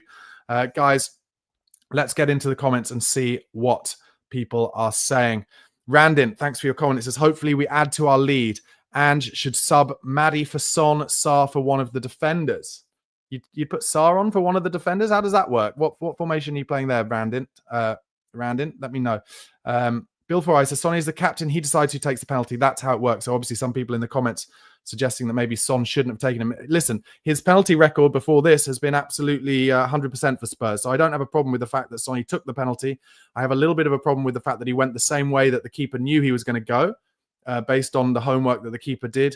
And also just maybe, with Son's confidence seemingly low and him not playing well, I don't know. Be interested. If we got another penalty, would you have him take him again? Phil C says penalty wasn't missed. It was saved. I mean, I think that's potatoes. It wasn't a great penalty as far as I'm concerned. I used to be a goalkeeper. It was at the perfect height and all he had to do was dive the right way. I think it just wasn't a great penalty. Plush Teddy asked, do you think that Madders could play left wing? I think he could play a kind of a kind of narrow left-hand sided forward for sure. But at the moment, it doesn't look like Postecoglou is loving Madders' work, to be honest. So we'll see. Boinker says, great commentary as usual, Barnaby. I appreciate that, mate. Tim Langford, I think we're in a death spiral. We're so scared of losing to bottom half teams. We play so timidly, we end up losing to them. Do you know what, Tim? That is a really good point. It has been timid at times today, hasn't it? Look, we are leading, so let's enjoy it while we're in the lead and count our lucky stars that we have Decky Kulusevski and he's making chances for us with good assists and good through balls. And it's a great finish from Brennan Johnson. And also let's thank God that Rodrigo Bentancur is back from his suspension, because with his goal from the corner and his kind of really taking the game by the scruff of the neck for the second goal, vitally important. But yeah, it has been a timid performance so far. David L says, aren't we up? Well, listen, mate, I appreciate you. I really appreciate you sending your comment in, and we are winning. We are. But how do you feel? Let me know in the comments how you feel about it. Are you just as simple as if you're winning, you don't care what else is going on in the game? Because if I'm Pereira, the Wolves manager at the moment, I'd be in there in that changing room just being like, listen, you play the way you're playing and you will get a result, at least in this game, at least a draw. You might even get a win. Samuel Shepherd says, got to give credit to Wolves. They're playing far better under the new manager. Yep, that's the new manager bounce, and it looks like Wolves are getting it far more than, say, Man United are. But it's a difficult game, isn't it? They're really confident on the ball. Aja Nav says, if we go one more goal ahead and should rest Solanke, Son and Kulu early, I think maybe if we were 3 goals ahead, maybe. But yeah, I wouldn't be confident enough for that at the moment. NM says, we look strong and good going forward. Terrible penalty from Son. We're the better team and really should be winning. I mean, mate, let me know if you think that's true. Are we the better team in this game? I think the possession stats would say Wolves have a lot more of it. But as an earlier commenter said, they're not cutting us open. And the goal they scored was obviously a great finish, but we weren't able to close down that goal. And you do fear that if there was only one goal in it, or we were drawing getting into the end of towards the end of the game, with the crowd at the Tottenham Hotspur Stadium being pretty restless and entitled, there's just a kind of feeling from what I hear on the atmosphere anyway of just kind of, we expect Spurs to win this, and if they don't, we're going to boo. So I just want us and need us to kind of get a lot of goals kind of before them. And Samuel Shepherd again says 3 a.m. here. Keep going, lads. I agree. David L says we should be 3-1 up with penalty. I mean, it doesn't really work like that. That if you score the penalty, you'll get a third. But yeah, I suppose so. Phil C says it's 11 a.m. here with me. So thanks for your brilliant Spurs coverage, Barnaby. No problem. It's Chris Cowlin's channel, so make sure you give him a subscribe. Randin again says passing has been poor, and defenders shouldn't put themselves in danger because of the high press from Wolves. I don't feel, I guess Wolves have been pressing a bit, but I don't know. It just feels like It just feels like Tottenham are a little one-dimensional at the moment. Now, this is where that is something, though, where I would say, listen, if you've got 10 injuries, 10 players who would be in and around this first team, then the ability to play the football to the style and the pace and the tempo you want to is difficult. So, you know, that's where those injuries really do make a huge difference. TSOM says we have no defense. Playing well under the circumstances. Second goal was very good. Great to score from a corner too. Yes, I agree with that. I agree with that. Really important that we got a goal from a set piece, and that will hopefully give us confidence to score more from set pieces, because we are not great at that. Billy Four Eyes, thanks for your comments. Says Wolves are playing a possession game deep in their half and have almost lost the ball. Yeah, so I agree with that. I'll get that up on the screen, Billy. Good point. Jose Sarr and Craig Dawson, quite a few of their players playing some very dangerous balls across. And I do wonder whether at some point in this game that could benefit Tottenham. This, of course, will be the last game that Spurs play without the opportunity of having in their squad Yang Min-hyuk, the South Korean jet-heeled winger who has come from the K-League. And he will be allowed to officially start training with the club on the 1st of January, which, of course, is when the transfer window will open as well, guys. Do let me know in the comments, who do you want Spurs to look for in the transfer window? Any specific players? And when I say specific players, I need them to be players that I think are realistic that Spurs could buy this January, which you know, doesn't make it easy, does it? Because let's face it, clubs do not want to let go of their players in January, and Spurs do not want to pay over the odds for players, which if you want to get players out the door of clubs in January, you have to. They were willing to do that last January with Radu Dragusin. They paid a bit extra, and thank God we've got him now. And he's still a young centre-back, so I think his football on the floor, his ability with the ball will improve, and he's a great box defender. He's a real scrapper, a real fighter. It'll be interesting to see. Let me know in the comments. Plush Teddy says Dorgu. You want to get Dorgu in? Well, he's been on the list, hasn't he? He's a left back, isn't he, over in France? Yori in the comments. Good to see you, Yori. Let's get this up. Like you, Barnaby, I feel like we've seen this script too many times before. I really hope we're both wrong. Yeah, I completely agree. But being 2-1 up gives me some hope, but also the cynic, the masochist in me makes me wonder whether it's going to be even more painful as a result. But Yori, thanks for watching and for writing in. And actually, Yori's gone on to say, Wolves will make a tactical tweak now. Expect balls over the top of Radu and a lot of danger on our right-hand side. Well, hopefully Udogie, having had quite a bit of rest recently with his injury, will be able to deal with that. Ross Brown says Patrick Dorgu as well. Tanich, thank you for writing in. Says Skriniar for 20 million, or is it a thing in the past now? Well, I have seen some reports in the last few days that Spurs might be interested in Skriniar again. He is definitely on the market. But I don't think Milan Skriniar will want to come as like a fourth choice centre half. Do you? Let me know if you think that's likely. He would want a lot of wages as well, which seems like it's probably quite unlikely.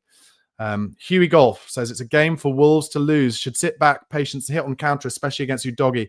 Sonny is not tracking back as usual. Bentancur is sweeping well. Yeah, maybe you're right. Plush Teddy says, I'm confident about Dorgu because there wasn't much talk about him. Yeah, I mean, that is something that's been happening more recently with Spurs. Especially if you think about that Werner deal last January. It came out of nowhere, didn't it? So maybe Scott Munn and Johan Lang are doing deals behind the scenes, and something might get announced early January, but probably not. P-Man says, so is Ange going to defend the 3 points or throw it away so we are entertained?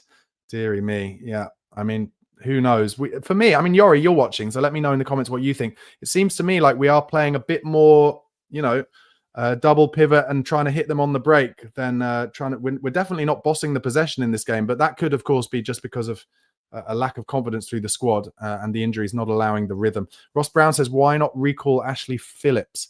Ashley Phillips, I believe he's on loan at Stoke, isn't he? He's a kind of England under-19 youth centre-back. I don't think Postecoglou really rates him, does he? That's the thing. He doesn't think he's ready yet as the Spurs players come back out onto the pitch, and Fraser Forster is coming back out onto the pitch. Actually, and I realized I hadn't stopped the clock at half-time again. Apologies. I have to do everything myself here. I have to do everything myself. But I'll get that second half clock started at the right time. Yeah, Fraser Forster is coming out, so that's huge. That would have been an absolute nightmare to lose Forster as well. And it looks to me like no subs. Sonny is still on the pitch. There's Udogie kind of stretching off, and the Spurs players get themselves into a huddle once again. You've got to think now, Wolves will have to come at us a little bit, certainly later in the game if it stays at 2-1. So there should be gaps in behind. What Tottenham need to do is not concede any silly goals. And ideally not concede any goals at all. And Wolves now making their way back onto the pitch, led by the ex-Spurs player Matt Doherty. Cunha has looked good for them, hasn't he? I think Cunha's kind of got to that place where Eze, I think, has probably got to, where he's probably out of Tottenham's reach now, because clubs who are willing to pay a bit more money in wages and transfer fees will be looking to get him. Looks like Wolves are going to make a substitution, two, in fact. Let's see who's coming on for Wolves.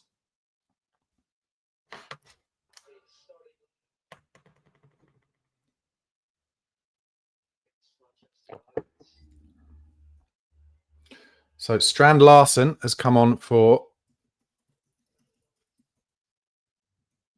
Bellegarde. And there's one other as well. And Wolves have kicked off.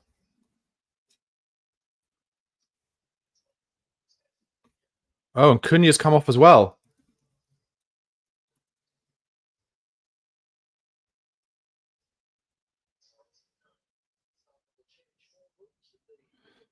And Pedro Porro gets one.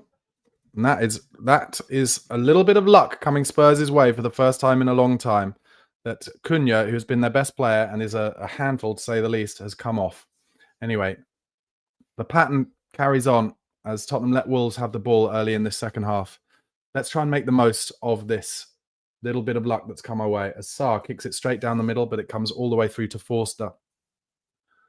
And he gives it to Archie Gray, who has Udogie outside him. And he finds Udogie. Commentators complaining about Cunha being off the pitch, but I'm not going to complain about it. I will take our little bit of luck where we can. I think, you know, it looks to me like Wolves have gone for a little bit of a two up front as a result. Try and put a different time of press on Spurs, but Udogie does well to find Solanke, who does well to come inside to Bentancur. Can he open it out? Oh, God, he plays it behind Pedro Porro. That's a shame, but Porro does keep it on the pitch. Porro inside to Bissouma. And Dragusin plays a heavy one to Archie Gray, who gets it out to Destiny Udogie. He finds down the line to Son, whose first touch is heavy, but finds Udogie. And Udogie just plays it against Semedo, and they're looking for a handball, but it's not, and Wolves get the ball back. A little bit lazy there from Udogie, I have to say. It comes back to Sarr, who plays the long crossfield ball. But Porro gets a good header on it, and that's a handball from Brennan Johnson, unfortunately. Ball just kind of dropped onto his hand. And I've realised I've left that comment up. Sorry, apologies, guys. There we go. Poor tech from me, as per usual. But anyway, Wolves play the ball across their back line now, and it goes back to Sarr, and it's a very weak ball, and Solanke very nearly got in there. Oh dear, and I think it's Porro's just dived on the floor there, and as a result, because he's holding his head, it's been stopped. But look at this. It was a very weak pass back to Sarr. And in the end, Solanke nearly got his foot on it. 3,000, nearly 400 of you. 3,400 of you watching this, guys. Please do press like on YouTube if you haven't already. Let's get this seen by as many Spurs fans as possible. Thank you so much for your support. Do get your comments in as the game goes along. Let's hope Spurs can hang on to this. As Sarr goes flat and long, but... well played by Dragusin, who finds Bissouma into Bentancur. Spurs have a little bit more space early in this second half, actually. As Son drives down the left and tries an early cross, and that nearly found Solanke at the near post from Son. And Destiny Udogie has gone down. Udogie's done his hamstring. Can you fucking believe this? Can you fucking believe this?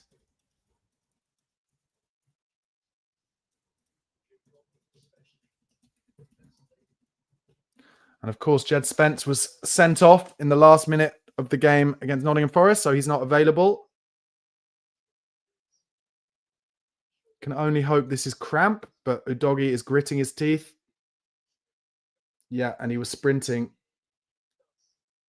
And he's felt his hammy. I'm sorry, but this is where Ange Postecoglou has got real problems, because it cannot be coincidence. Sergio Reguilon is coming on. Wow. Never did you think you'd see the day that Sergio Reguilon has a chance to have a career at Tottenham Hotspur again. But here he is. He's going to play the last 50 minutes of this game. Sorry, the last 40 minutes of this game. But this is what I'm saying about Ange Postecoglou. It cannot be coincidence that you get so many muscle injuries, mate. Change the training. Change the style of play, and you will get your first team on the pitch. But if you don't get your first team on the pitch, you will not keep your job, mate. I'm sorry. I want you to keep your job. I think you're a good manager. I think the football is good. But how can you expect to keep your job if you can't get your first team on the pitch because your training methods and your match methods are giving them all hamstring injuries and muscle injuries? It's the worst injury crisis I've ever seen from any Premier League team. Let me know in the comments if there's been a worse injury crisis at any Premier League team, and it cannot be coincidence. It just can't. And Ange is shaking his head, but you have a part to play in this. Anyway, good for Sergio Reguilon. After the game, the last time he played, he did a post saying, "Look, Mum, I've played a game." So I hope he does well. You know, he looked good in the early days at Spurs. I don't know. I guess Ange just thought from early days he couldn't play the inverted role. But anyway, Son with the ball, ran over. In the first few minutes of this game, of the second half, it looked like Spurs had a bit more space in midfield and to kind of play the ball into forward areas. So let's see what happens. I'm going to go into the comments, see if any of you are replying to my thoughts on that. Tom Bowdler says, I totally agree. It just can't be considered a coincidence anymore. Thank you, Tom. I appreciate that. Juan Vo says, you don't know what they do in training. No, I don't. But I know that Ange talks about everything being relentless. And that, you know, we see that on the pitch. They have to take every free kick incredibly quickly. So presumably it's the same in training. And there's no time, in that case, for the muscles to recover. Wolves play some beautiful stuff through central midfield. They're in out the left now. That's just my opinion. You're right. I don't see what they do in training. But what's your defense to it? How can it be considered coincidence?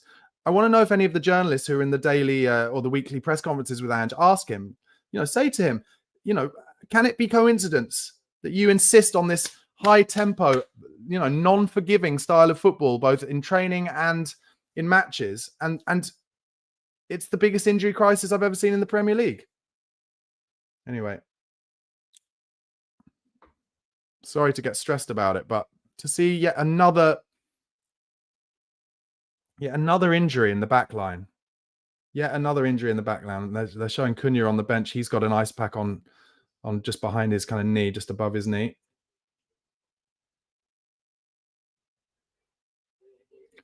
Reguilon wins the header down the line. Bissouma gives it to Reggie, who uses his strength well there, Reggie, and is fouled. Well done, Sergio Reguilon. Let's get behind him. Yeah, the fans give him a big round of applause. Good lad, Reggie. Imagine if Reggie got his whole career back at Spurs and actually became a brilliant, brilliant fullback for us. I'd love that. Archie Gray is going to take this free kick. Wolves have it in their own half. Good block there, though. And Solanke holds it up well, as he always does. Finds Reggie down the line. Can he play a good ball inside? Oh, Decky had made a good run towards the byline, but Reggie couldn't quite find him there. But Bentancur works hard in midfield there. Wins a header. And Spurs have it back with Solanke, you can't quite find Decky, but and then a foul is given, and there's a head injury there for Nelson Semedo, and he's down. I'll get in the comments while we're down there. Twan Vo says, didn't happen with other clubs. Yeah, but this is the Premier League, Twan. Thank you for writing in. I really appreciate it. But this is the Premier League where everything is non-stop. Like, you don't get a chance to rest in the Premier League. So to add on any more percentage points of like endlessness and relentlessness, I'm just not sure it's working. I just don't think it's working. Atomek says, Gadu, if it's not happening to other teams, then something's wrong with the Spurs process. Jude says, I would suggest we need to look at the conditioning coach as well as physio department. But Steve Hayes says, I would sack the new medical team. They're worse. I don't think it's as simple as it's being the medical team's fault. I really don't. Premier League club. Look at Arsenal. I'm sorry to say, I don't like comparing us to that team down the road, but look at Arsenal. They don't get any injuries. Oh, they had Ødegaard out for 1 month, and now Saka is out for the first time in like 5 years. But they get their first team out all the time. So they're clearly doing something different in training, in my opinion. Steve Hayes, another one, who said didn't happen in Japan, Scotland, or Australia, but it's not the same as the Premier League. I'm sorry to say it. but the standard, the relentlessness of the opposition, the standard of the opposition, and how much running you have to do, it's different. It's way more than Japan, Scotland, or Australia. It just is. It just is. Matt Roper says, calm down and lay off Ange. This has never happened in his whole career, and he's always played the same. It's a medical and conditioning team. Mate, it's not. It's the Premier League. That's the difference. It's the Premier League, and you have to take account for it. You have to take account to the endlessness of the fixtures, Christmas period, everything, and how hard each game is. No, Steve, I'm saying it's the relentlessness of the fixtures. Steve has just said, so if it's relentlessness, then your argument does not make sense. No, it just comes at you in the Premier League. Everything is harder. Everything is more endless. So I think in your training and your style, you have to reflect that. I'm sorry, if you look at other clubs, I'm not going to go into it anymore, but if you look at other clubs in the Premier League, they're not getting injuries like this. It can't be coincidence anymore. Yet another muscle injury today. I'm sorry. Anyway, we're 54 minutes in. It's been a pretty slow start to this second half. Just showing a replay of the Brennan Johnson goal and how good Kulusevski's play was for it. And the Spurs fans now trying to get behind the team, giving a good rendition of when the Spurs go marching in. But this has been 10 minutes of nothingness this second half so far. Semedo's head injury is mostly as a result of is mostly what that's down to, and they're just doing concussion protocols with him.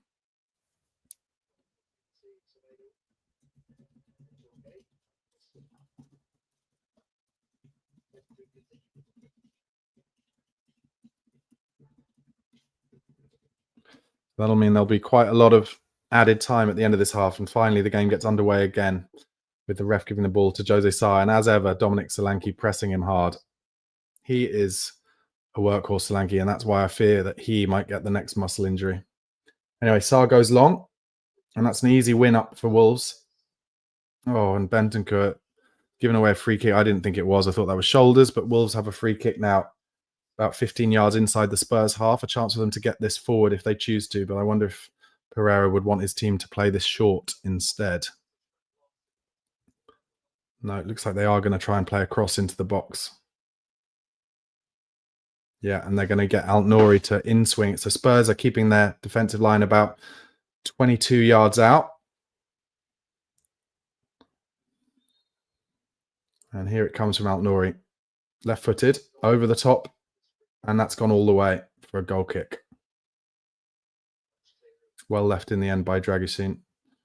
Forster takes his goal kick to Dragusin, who passes it out wide right to Porro, but he goes straight back to Dragusin. And Wolves have a big press on here, and Dragusin takes an ugly touch, and so does Forster. Porro keeps it on, but the Spurs fans getting restless about it. Porro goes back to Dragusin. Why he does that, I don't know. Dragusin goes down the line, straight to Wolves.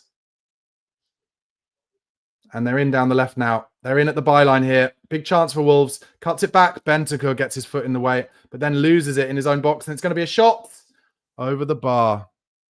Tottenham just getting themselves in trouble. Yeah, edgy feel around the ground.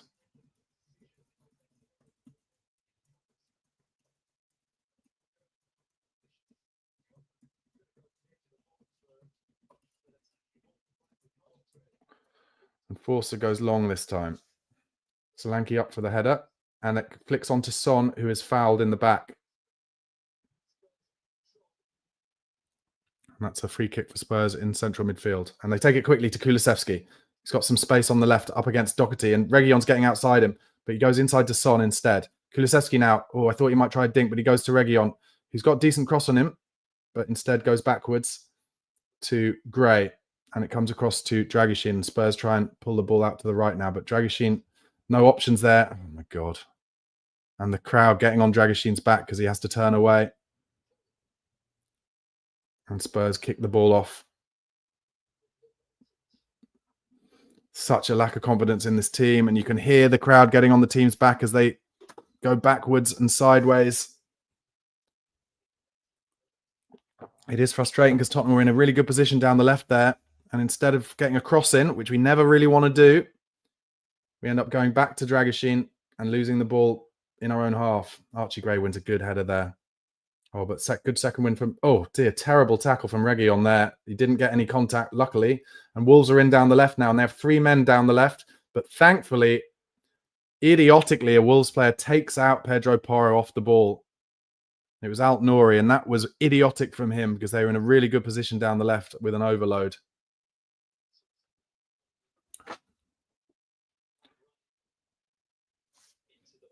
Just there's a bit of an atmosphere around the ground whenever Dragusin gets the ball at his feet, really, because he continually loses it, kicks it straight to Wolves players. And Wolves got the high press on this free kick, so Forster goes long. Tries to find Son wide left, but of course it doesn't make it. Doherty wins the first one. And then Bentancur wins their second header in midfield. But Wolves playing some beautiful stuff in midfield now, and they're in down the left here with Alt Nouri again. Driving, Porro's trying to get back, cuts inside, cuts outside. Lovely stuff from Alt Nouri. And in the end, Porro blocks the cross. It's a corner to Wolves.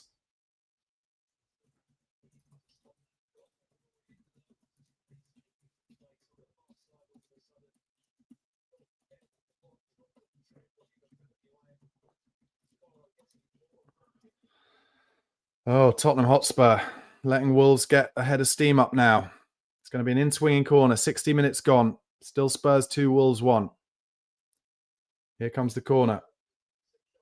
Oh, comes all the way across and Basuma has to clear it. Second clearance from Son, and I'm buffering. So we're going to have to wait to see what happens here. Sorry about this, guys. Here it comes. Comes to the edge of the box with Wang, has a shot. It hits his own man, actually, who's offside. And Spurs, as a result, get the free kick in their own box. It hit Craig Dawson. It was a powerful shot as well.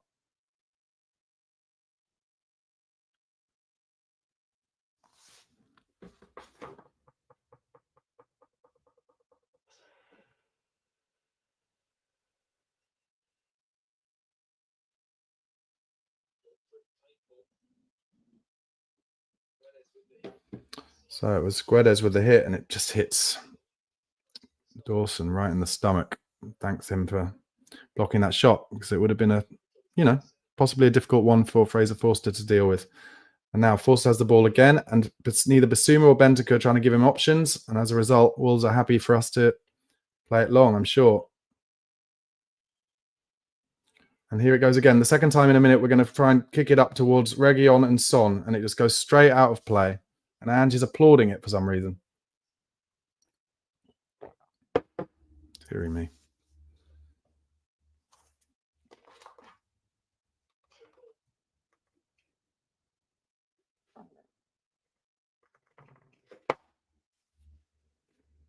And and look, Wolves, sorry, because it was buffering, Wolves have had another chance down the left with Alt Nouri in the 62nd minute now. And it's a good block from Porro that stops that from going on target.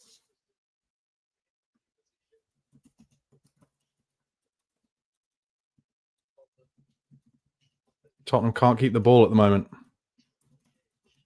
And Spurs are going to make a triple change in the 62nd minute, trying to get some energy on the pitch. So you assume it'll be Maddison and Bergvall, one other. Basuma does well to win the ball in midfield, finds Porro. And Basuma finds Johnson, who manages to win a throw-in.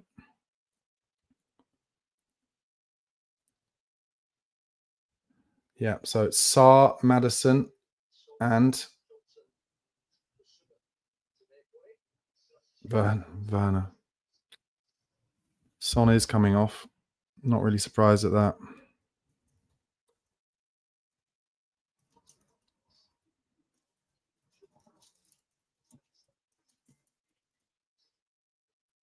So who else is coming off? Basuma.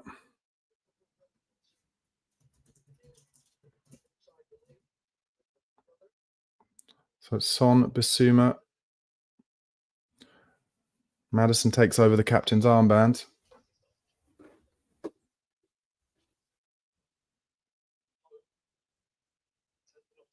He's taking Johnson off.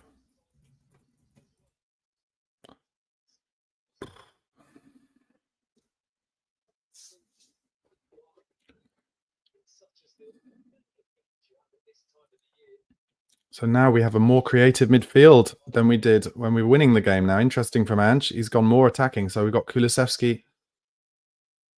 Werner's gone on the left-hand side of the forward line. Kulusevski's gone right. And it's Saar, Bentancur, and Madders in the middle. Hopefully Saar will bring us some energy, but his first touch is poor. And he does well to win it back, actually. Porro now gives it to Dragishin, who goes long, and that was a good decision from Dragishin. Craig Dawson beats Solanke in the air, and Bentancur takes it on the half turn and lays it across to Reguilon. Reguilon's first time ball to Werner is good, and Werner's in acres now. Just drive at him, Timo. Becomes narrow. He plays a horrible pass, but he gets it back, Timo, and his touch is just embarrassing, and the crowd are basically... It is gallows humor with Werner. Like, literally, the crowd, you can kind of almost hear them laughing at him. But he gets a good touch in there. He worked hard back there, Timo. Well done. And now Madders plays it back to Werner. He plays it back to Reguilon. And back to Archie Gray. There's a lot of back going on, but Archie Gray tries a forward touch and then plays a ball over to Pedro Porro well. And well played into Porro, into Saar. And Saar can drive. Don't go right, Saar. Go narrow. What's he doing? Gives it to Decky, who comes narrow this time. And now we're into the middle of the pitch with Madders. And Werner's out wide left. He can drive at his fullback here.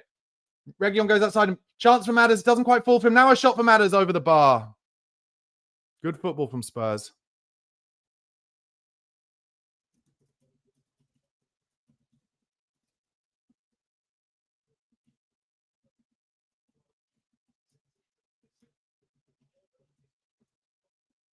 That was definitely Tottenham's best bit of play in the second half.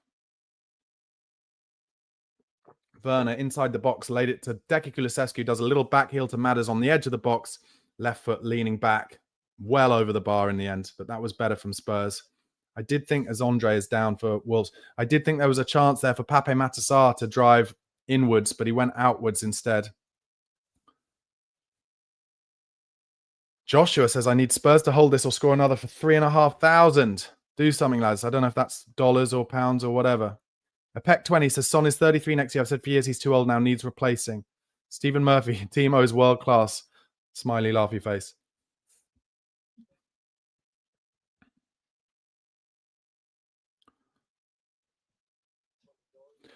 Matt Roper, still going back to this. So you're saying Ange knows he's hamstring the team with his methods but doesn't care. You must have rocks in your head. He's a very experienced coach. He's not stupid. Okay, Matt, that's fine. What do you think it's down to? Do you think it's just down to bad luck that we have so many muscle injuries? That's all I'm asking. I appreciate you writing in, and it's absolutely okay to have subjective thoughts, but no other team are having this kind of injury run with their players from their first team. Anyway, another break of play. There's going to be so much injury time at the end of this game because of that Semedo head injury, and now Andre's down as well. 66th minute, but it feels like this second half hasn't even really got started. Very frustrating, and that might make it very awkward at the end of the game for Spurs. Looks like Man City got a win earlier. Let's have a look at what the other scores in the Premier League at the moment are. Yeah, Man City won 2-0 at Leicester. Palace beating Southampton 2-1. Forest winning at Everton 2-0. Blimey. Fulham won, Bournemouth won, and Spurs won. Spurs 2, Wolves 1, obviously. And then the West Ham versus Liverpool game is at 5:15. Please do, once again, guys, give this video a like if you haven't already. Do subscribe to Chris Cowlin's YouTube channel, at Chris Cowlin. And also, I'm trying to get to 15,000 subscribers on my YouTube channel where I give you daily Tottenham Hotspur content. And there will be daily transfer rumours videos in January as well. So just go to my YouTube, at Barnaby Slater _. Press that little subscribe button. Really appreciate all your support. After this game, I will be doing an instant match reaction. And then I'll be talking to Spurs fans from around the world, before the Spurs Chat podcast with Chris Cowlin comes back at 6 o'clock. And there is going to be another substitution for Wolves as they've had an injury, and Doyle is going to come on. And every time a Spurs player mislays a pass, the fans are just getting on their backs. And that time it was Maddison who didn't go to a ball from Reguilon.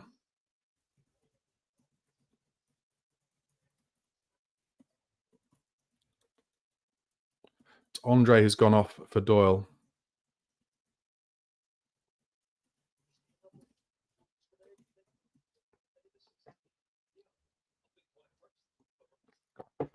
Semedo with the throw-in on the right for Wolves. Goes backwards to Matt Doherty. To Craig Dawson. He plays it back to the right into Semedo. And he's up against Reguilon. Trying to take him on to get a cross in, and Reguilon does well. They're calling the Spurs fans on that side, and Reguilon calling for a handball against Semedo, but not given, which is frustrating, of course, because he did give the handball against Brennan Johnson earlier. Let's see what's happening here. Yeah, it's a corner to Wolves, and they're going to in-swing it. 69th minute. Lots of players around Fraser Forster. Here comes the in-swinger from Altnori. Near post, flicked on for a goal kick to Tottenham. Dawson at the near post there. At the moment, I can see there being 7 or 8 minutes added time at the end of this game. So Tottenham are going to need another goal. Forster not confident enough at the moment to go short to Archie Gray, whilst Wolves are pressing Spurs with 3 men up. Why doesn't Archie Gray just get closer to him? Okay, Gray now passes it to Forster. And now the press is on. And Forster goes for a dink down the middle of the pitch to Solanke, but it's easily won by Doherty. Maddison picks up the second ball. Not a great touch, though. Reguilon goes to Werner, which is pretty brave, but Werner does okay. Oh, and plays a lovely ball with his studs to Solanke. Solanke's in down the left. And this is where we need Brennan Johnson, but Solanke should just go to goal here. Oh, his final touch was poor, and he allows Doherty to block. And then Doherty pushes Solanke over. So the ball hits Solanke. And then he gives a goal kick. Deary me, ref. Solanke just looked a bit tired there, wasn't able to get away. It wasn't Doherty, actually, sorry. It's Bueno. And this is where it's ridiculous, because if this were the other way around, it was a defender who gets a push in the back by the byline, it would be a free kick. But because it's a striker, it's a goal kick. I don't understand that with referees. Somebody show me some... Anyway, Guedes easily gets away from Werner there and plays a crossfield ball. And Wolves back on the ball in central midfield now. Oh, lovely play in between the lines from Wolves. But actually, it's Dragusin who gets in the way. And now Porro breaking. Plays it behind Kulusevski. And Kulusevski loses the ball. And Porro's in front of him now. So Wolves are getting in down the left. And that is because of a poor pass from Porro. And they slow it down, Wolves there, which allows Spurs to get bodies back. Doherty pings it into midfield, but Spurs managed to get hold of the ball and play it out to Werner, who's going to need an option here. Maddison gives him one. Maddison takes it on the half turn and then plays it, tries to play it to Solanke, but he can't get it down. Doherty gets in ahead of him. It's a very bitty game at the moment. A very bitty game indeed. 4 chances to Wolves in the second half and only 1 attempt from Spurs. Whereas the first half was 8 attempts to Spurs, 4 to Wolves. Spurs have a throw-in on the right-hand side. Ange does not look comfortable at this point, to say the least, as they cut to him on the sidelines.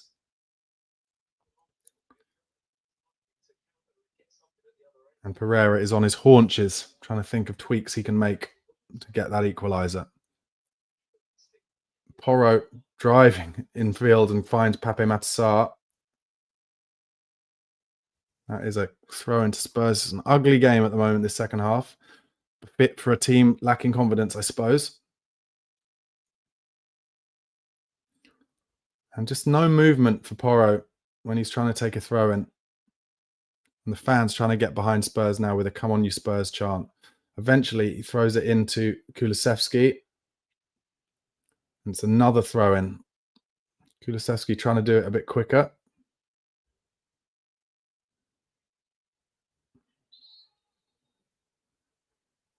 Ends up going back to Porro, and Porro once again looking for some movement from some of his midfielders. And he gets it finally from Sarr, gives him the ball back. And it's another throw-in. This is boring. So boring. There's just a lack of movement. Finally, Porro goes down the line. It's flicked on, and Sarr has made the second run. Oh, and Sarr's gone inside him. Oh, twice. Sarr, lay it to Werner. Oh, and he can't. Oh, all he had to do was lay it to Werner. Great run from Sarr. Anyway, Spurs still have the ball. And Werner plays it down the line, and it's Reguilon with a chance to cross. He dinks it, but straight into the keeper's arms.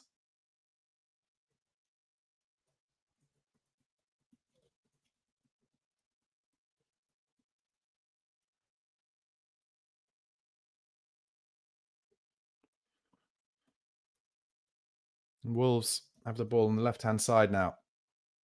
That was good stuff from Sarr, but he just ran out of puff at the end. And all he needed to do was slip in Werner. But let's face it, would Werner have finished it? Oh, lovely ball in between the lines from Wolves, but a good press from Spurs. And Sarr does well and finds Deki Kulusevski out wide right. He's on his own a little bit and surrounded by Wolves players here, Deki.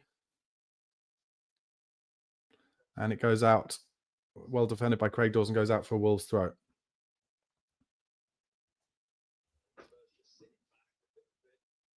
Yeah, Tottenham are sitting back at the moment. Let's face it, a lot of fans have called for Spurs to do that all season. And Madders gives away a free kick. He says he didn't even touch him. And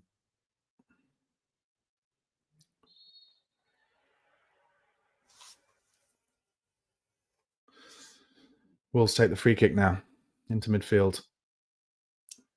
Oh, and Werner looks to put the press on, but gets out of position. As a result, Wolves are in down the right now. Semedo running at Reguilon. Werner comes back. Well done, Timo. Comes backwards to Doherty. Wolves popping it about, but they've lost it there. Oh, but Reguilon... Oof, tell you what. Reguilon got himself out of position there, gave the ball away, and Bentancur has to save him. Bentancur has been my man of the match at the moment for Spurs, out of a very, not many options, frankly. It would be Bentancur or Archie Gray for me, who I think, again, so far has not put a foot wrong. Looks so unbelievably composed for an 18-year-old playing out of position. It is untrue. Reguilon goes short with the throw, gets it back and goes long into midfield. Oh, a turn from Decky is absolutely magnificent in central midfield. And he's driving and he's got Porro outside him. He's got to find him, and he does find him. Porro goes first time to Decky. He's now in at the foot. Can he get a right-footed cross in Decky? No. Takes a touch. He goes too far, Kulusevski, and that happens too many times. I love Decky, but often he goes too far. But well done, Pedro Porro, for winning the ball back again for Spurs. And then he loses it straight away. Wasn't given enough options there. And Wolves play it around Kulusevski. Matt Doherty now. And has to turn away because of Solanke's press and goes back to Jose Sarr. Plays it short, and that's easy for Wolves because Madders didn't follow him. And now Wolves go for the big diag, and it was on, and Madders wasn't putting any pressure on the ball there. So Hwang has it wide left now, but Porro does well to get the ball out for a throw-in. 76 minutes gone, so 14 official minutes left, but there'll be a lot of added time because of those second half injuries for Wolves players. Wolves just knocking it around, sorry. Comes to Doherty. He tries the big ball over the top now. Dragishin wins it quite simply and knocks it down to Bentancur well. Bentancur has to turn out. And turns away from his man brilliantly and finds Pape Sarr. Beautiful from Bentancur. Good timing as well after I just said he's my man of the match at the moment. Maddison now finds Werner out wide left. He's got loads of room, Werner. He's driving. He goes outside him and he crosses. Oh, and Werner did brilliantly there, and Solanke wasn't quite there at the back post. Johnson would have been. Kulusevski keeps it going. Porro has a chance to cross. Dinks it. Goes to Werner, who air shots it. Comes back to Reguilon, who gets his cross in. That's a good ball. Solanke over the bar with a header.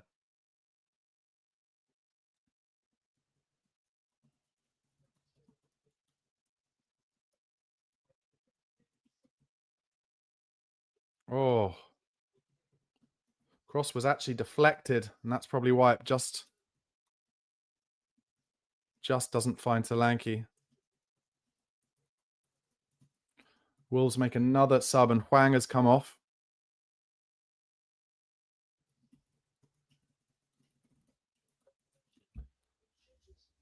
Oh, a couple of subs actually, and Dawson off as well.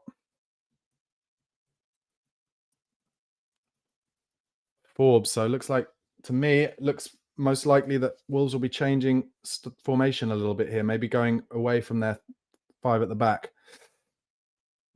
12 minutes to go. It's such a shame. That was brilliant from Werner. That is what he's good at. Gets the ball, takes it on the outside, left foot ball across the box. And Brennan Johnson would have been there. But Solanke couldn't quite get on the end of it. And Wolves have the goal kick, and they're going to go long by the looks of things. No, they don't. They go short to Sarr, and he goes long up into midfield. Reguilon wins the header. Oh, good turn in midfield, though, by Guedes, I think it is. So much room for Wolves on the left now. And Kulusevski, they're in down the left here now. Forbes, first touch into Alt-Nouri. Spurs have to be careful in the box. And they've held him up. Comes now a bit more narrow. And they're popping it about again here, Wolves. Werner puts some pressure on Semedo, makes him turn away, and that's good stuff from Timo. And Solanke puts the secondary press on. But lots of room for Doherty now on the left-hand side. And he's played a big switch over the top of Reguilon. And Reguilon does well off the player's touch and clears it. Well done, Sergio. Does fall straight to Semedo.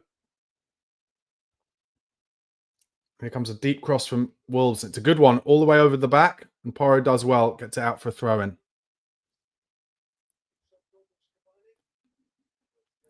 Wolves take it quickly. And Wolves looking to get crosses in. Oh no, they played a cross instead on the floor. And Solanke does well with the press. And now their Spurs have a chance to break. I'm buffering, but Solanke is on his own. The only player who's with him is Decky Kulusevski. Pape Matsar's miles behind. But is Timo Werner anywhere near? Oh, beautiful from Solanke to Kulusevski. And the keeper's come out. Takes it round the keeper. But he's on his right foot. And the defender gets back to knock it out for a corner. Beautiful from Solanke.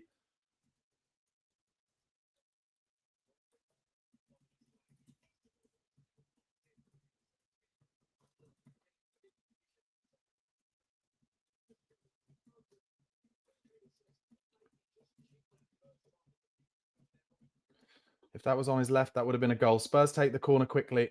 Maddison tries to find Kulusevski down the line, but doesn't. But he gets the ball back, fortunately, from Altnouri. Madders plays it inside to Porro, plays it to Bentancur, who holds it well. Sarr now in midfield. Plays it out wide to Werner. He's one-on-one. Yeah, he goes to the left. How's your left foot from here, Timo? It's a beautiful cross. Well done, but actually into the keeper's gloves, and he needed a striker running across the front of the keeper. If there had been Dom Solanke running across the front of the keeper, he would have had an easy head in. And now Wolves are definitely taking a few more risks.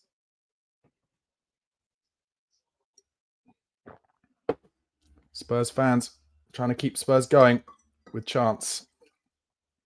Only one goal in it, and that is the worry at the moment. 4,000 of you nearly watching this, guys. Please do give the video a like if you haven't already.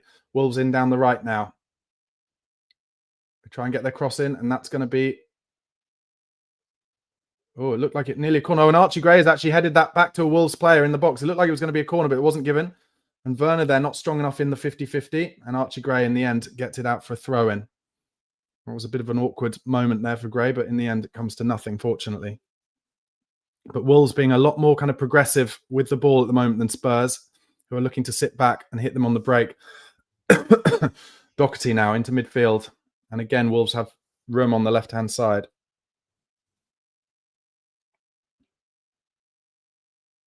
Okay, Spurs have won the ball back now. Sarr finds Madders into Solanke, who's fouled from behind, but Sarr gets it out to Kulusevski. And he's on his wrong side, Kulusevski, and he's on his own, and he's running down a bit of a blind alley, so he tries the right-footed cross. And that's what I mean when I say he's on his wrong side. He hasn't got the strength to play the crossfield ball to Werner, and it's easily cut out by Semedo. Frustrating sometimes, I think, that Werner Kulusevski, who's obviously brilliant and our best player this season, but sometimes he just runs towards where there are more bodies. And I just wish he kind of brought it onto his left foot and come a bit narrower there. But Wolves have the ball again. 83rd minute we're into now. And Wolves play it down the line. What I will say is Kulusevski's putting in a lot of work back and forward. So fatigue will be setting in, that's for sure. Although Decky does say himself, I don't get tired. As Wolves play another big ball all the way across the pitch. And Reguilon gets himself in a good position. And Guedes does well. And now across from Semedo. And Forster has to come for this, and he does. And is there an option on the break here, Fraser? No, he holds it. Gives his players a breather, and that might not be a bad idea.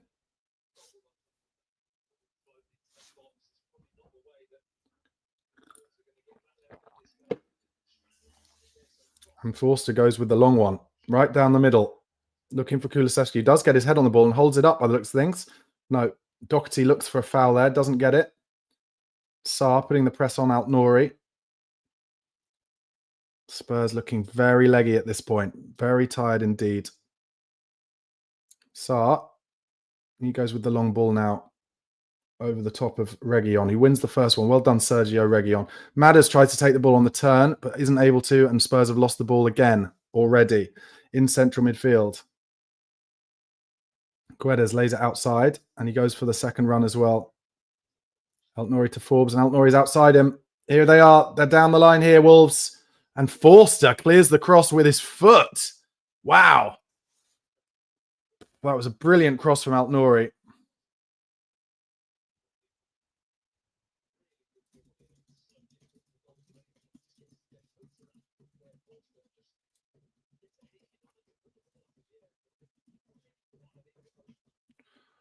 And Wolves have it again, down the left again. This is not comfortable for Tottenham, and I feared this. I feared this. Just the fatigue. And a cross comes in earlier now from Wolves. Oh, and Werner actually does brilliantly to cover at the back post. Heads it out for a corner. Because we're not always great at our forwards getting back to help cover the back post. And he helped out Reguilon. But this will be a corner for Wolves from the right-hand side.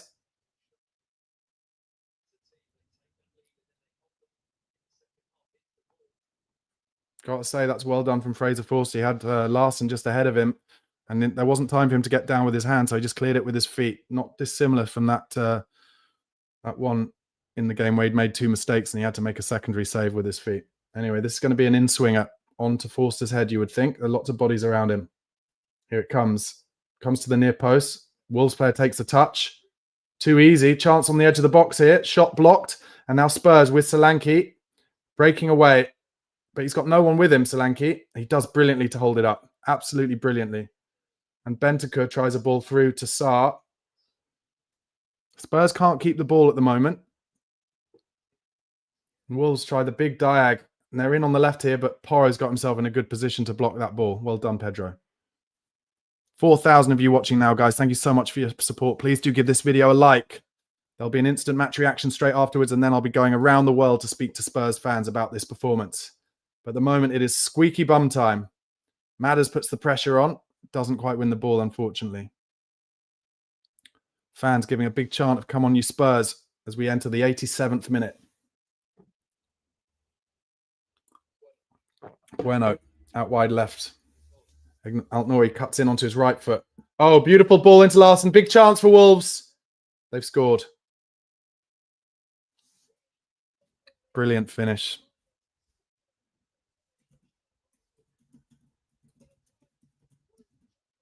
It's a brilliant ball from Alt-Nouri. Found him in the inside left position, and he's roofed it.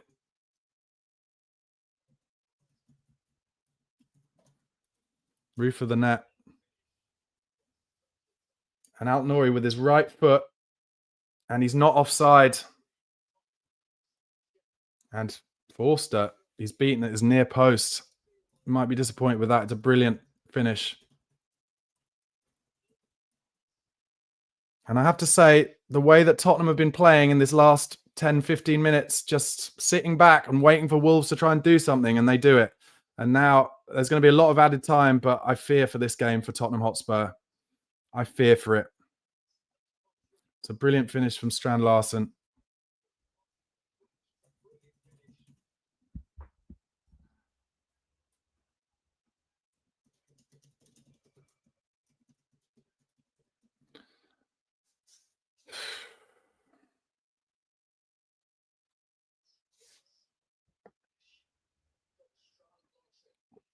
Now, have Tottenham got anything in their legs to try and make chances? Whenever we've faced adversity this season, we've mostly really weakened.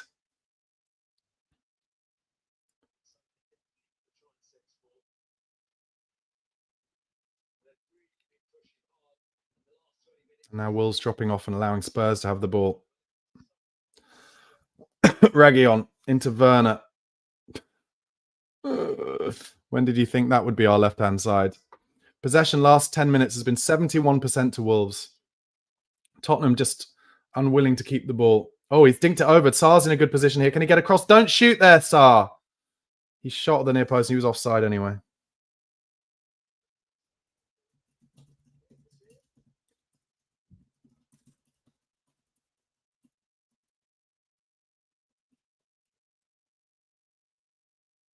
It's a shot from Sarr at the near post, and Sarr saves from Sarr, but it was offside anyway.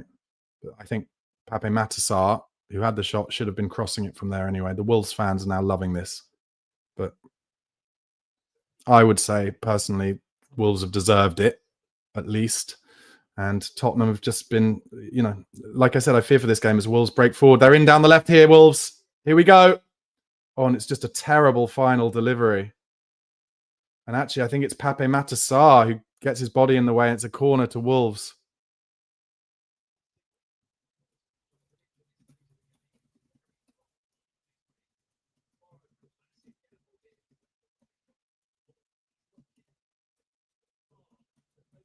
Well done, Pape Matar, for getting in the way of that. But momentum is with Wolves at the moment, big time. I've seen this script a number of times down the years. I've said it all game. Here comes the in-swinger. Free header Dawson.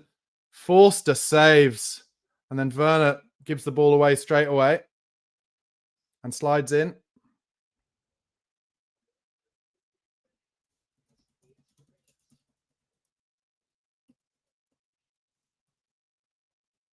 Another cross for Wolves.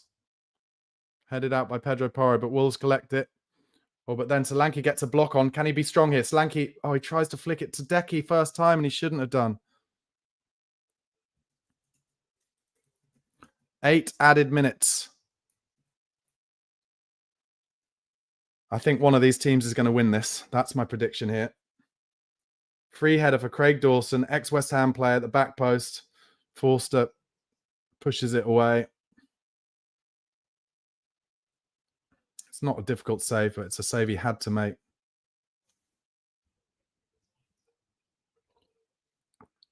And the Wolves player is down in the far right-hand corner, and the ref's trying to get him to get up.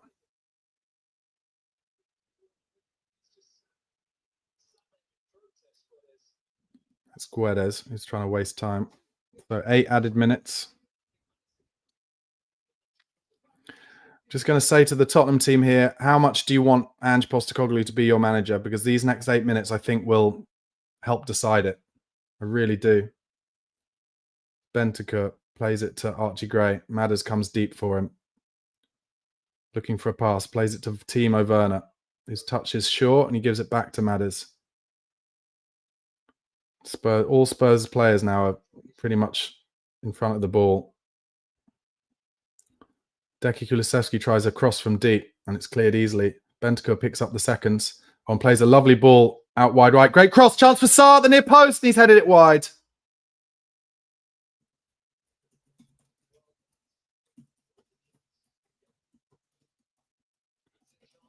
It's a great cross on his right foot from Decky, and he would have been onside. Oh, he should score.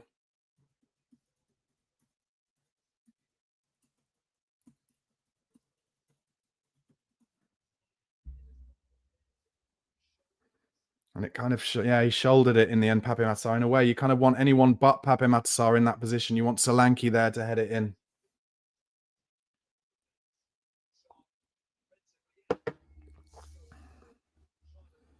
Jose Sarr is going to take the long goal kick. Watching Spurs is so inevitable at the moment, I'm afraid. It just is. It's inevitable. And I've said I think the Liverpool draw in the semi-final isn't a bad one, but actually I've seen their fixtures and they've got us in the first leg and then straight away Accrington at home. So they know that they can... Oh, Sergio Reguilon does well in the end. Liverpool know that they can actually rotate against Accrington, so maybe they will play a full team against us at the Spurs Stadium as Werner, again, just lets the ball go under his feet. Dearie me. Just poor. And just got his hand across his mouth. I said it after the last game against Forest. He's walking the plank. And I've said if Spurs were to lose this game, lose against Newcastle, I really fear for him. 5 minutes left of added time. Gomez with a throw down the line. Archie Gray gives it to Dragishin. He's going to have to go back to Forster. Puts a lot on that ball to Forster. And he goes long into midfield. Easy win. Now ball's played over the top. And Solanke is putting some pressure on here. But it's well defended back to his keeper, to be fair. Sarr goes long. Well, weirdly, I think he was trying to kick the ball out, Sarr, because there's a man down in the centre circle. Strand Larsen. Clearly wasting time. Yeah, and he's told the physio not to come on. He's literally wasting time.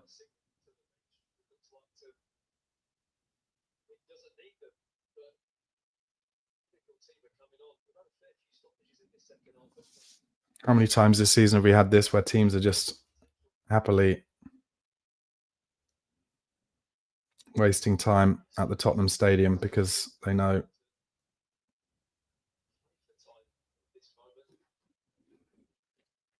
it's the inevitability of it for me, guys, I'm afraid. Let's just... You just know what's happening. You know what's going to happen when you watch Spurs. You just do. And Ange, they've cut to him. And you can see he doesn't know what he can do about it.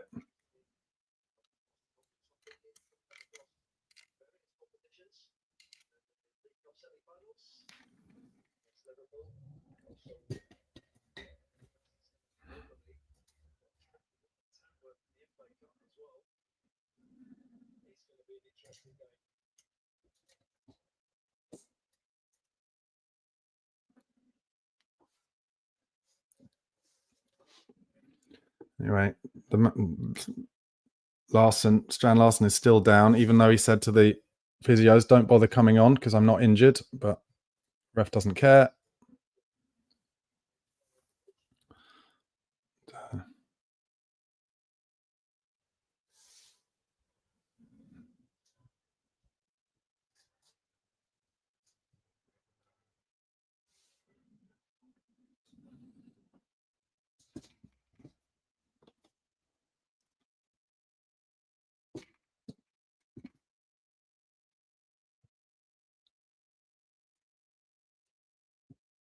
Okay, the game has started again.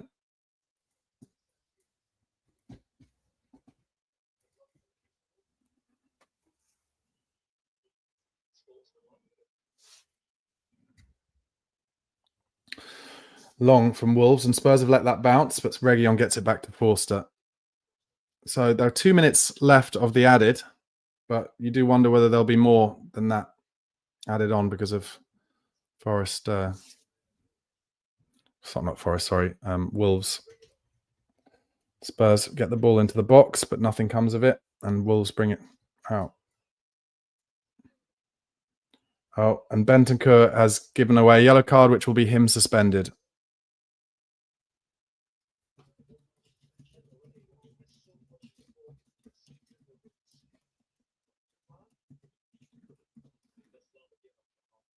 It's literally a yellow card he doesn't need to dive in for.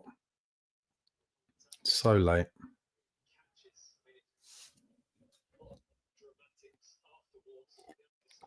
The Wolves player down yet again.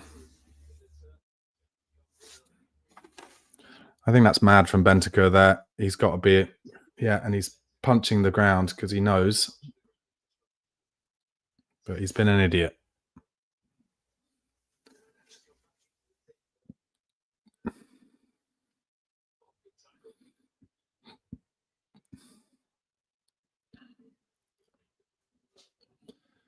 So there's not much to say at the moment just because Tottenham are being hustled again. And they allow themselves to be hustled because they get themselves in these situations.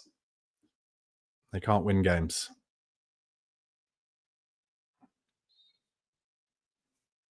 We're now going to be 30, if we draw this, 13 points behind Nottingham Forest after this game. Just embarrassing. Completely embarrassing.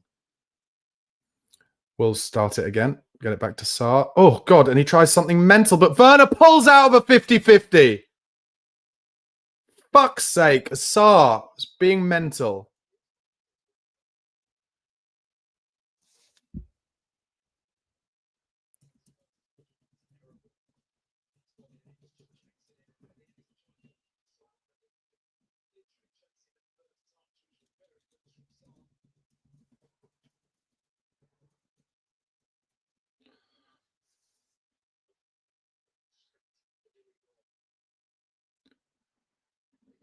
And we've done all 8 minutes of the added now, so it'll be interesting to see what the ref adds on for the Wolves players who've just completely feigned injury in the second half. Maddison comes deep. Plays it inside to Solanke, who's very deep himself. Bentancur now. Plays it out wide right. And the fans is getting frustrated as Spurs knock it about side to side. Archie Gray finds Werner, who tries it down the line to Reguilon. He's put too much on it. And that should be a corner. Oh, and he's given a goal kick. There will be huge boos at the final whistle because Spurs have been shit today. Yeah, that was a goal kick, to be fair. No, Reguilon's upset about it, but it was. Lots of Spurs fans leaving now. Ange looking disconsolate, frankly. Maybe disconsolate's harsh, but they cut to Daniel Levy. Sitting with his son. Levy looks frustrated. Big intake of breath. He knows the pressure's on him. He knows the pressure's on Ange. Ball comes into midfield. Bentancur wins it. Looks to dink it over the top to Kulusevski. That would have to be the perfect ball, and Sarr comes out and clears it. Now, who wants the second one? Reguilon. Yeah, leaves it to go for a throw. Any options? Yes, finds an inside ball to Bentancur, who loses it straight away. Could get sent off here, Bentancur. Oof. Oh, I'll tell you what. Both Reguilon and Gray had to slide in to stop the ball, and we're into the 100th minute here. Yeah, very, very tired legs, very fatigued. Spurs have been very poor today.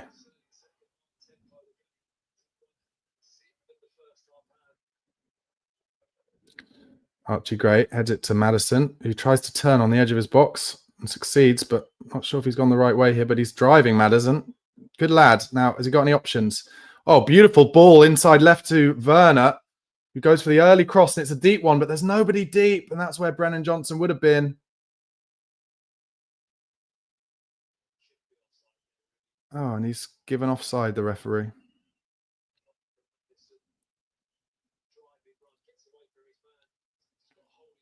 101 minutes gone now.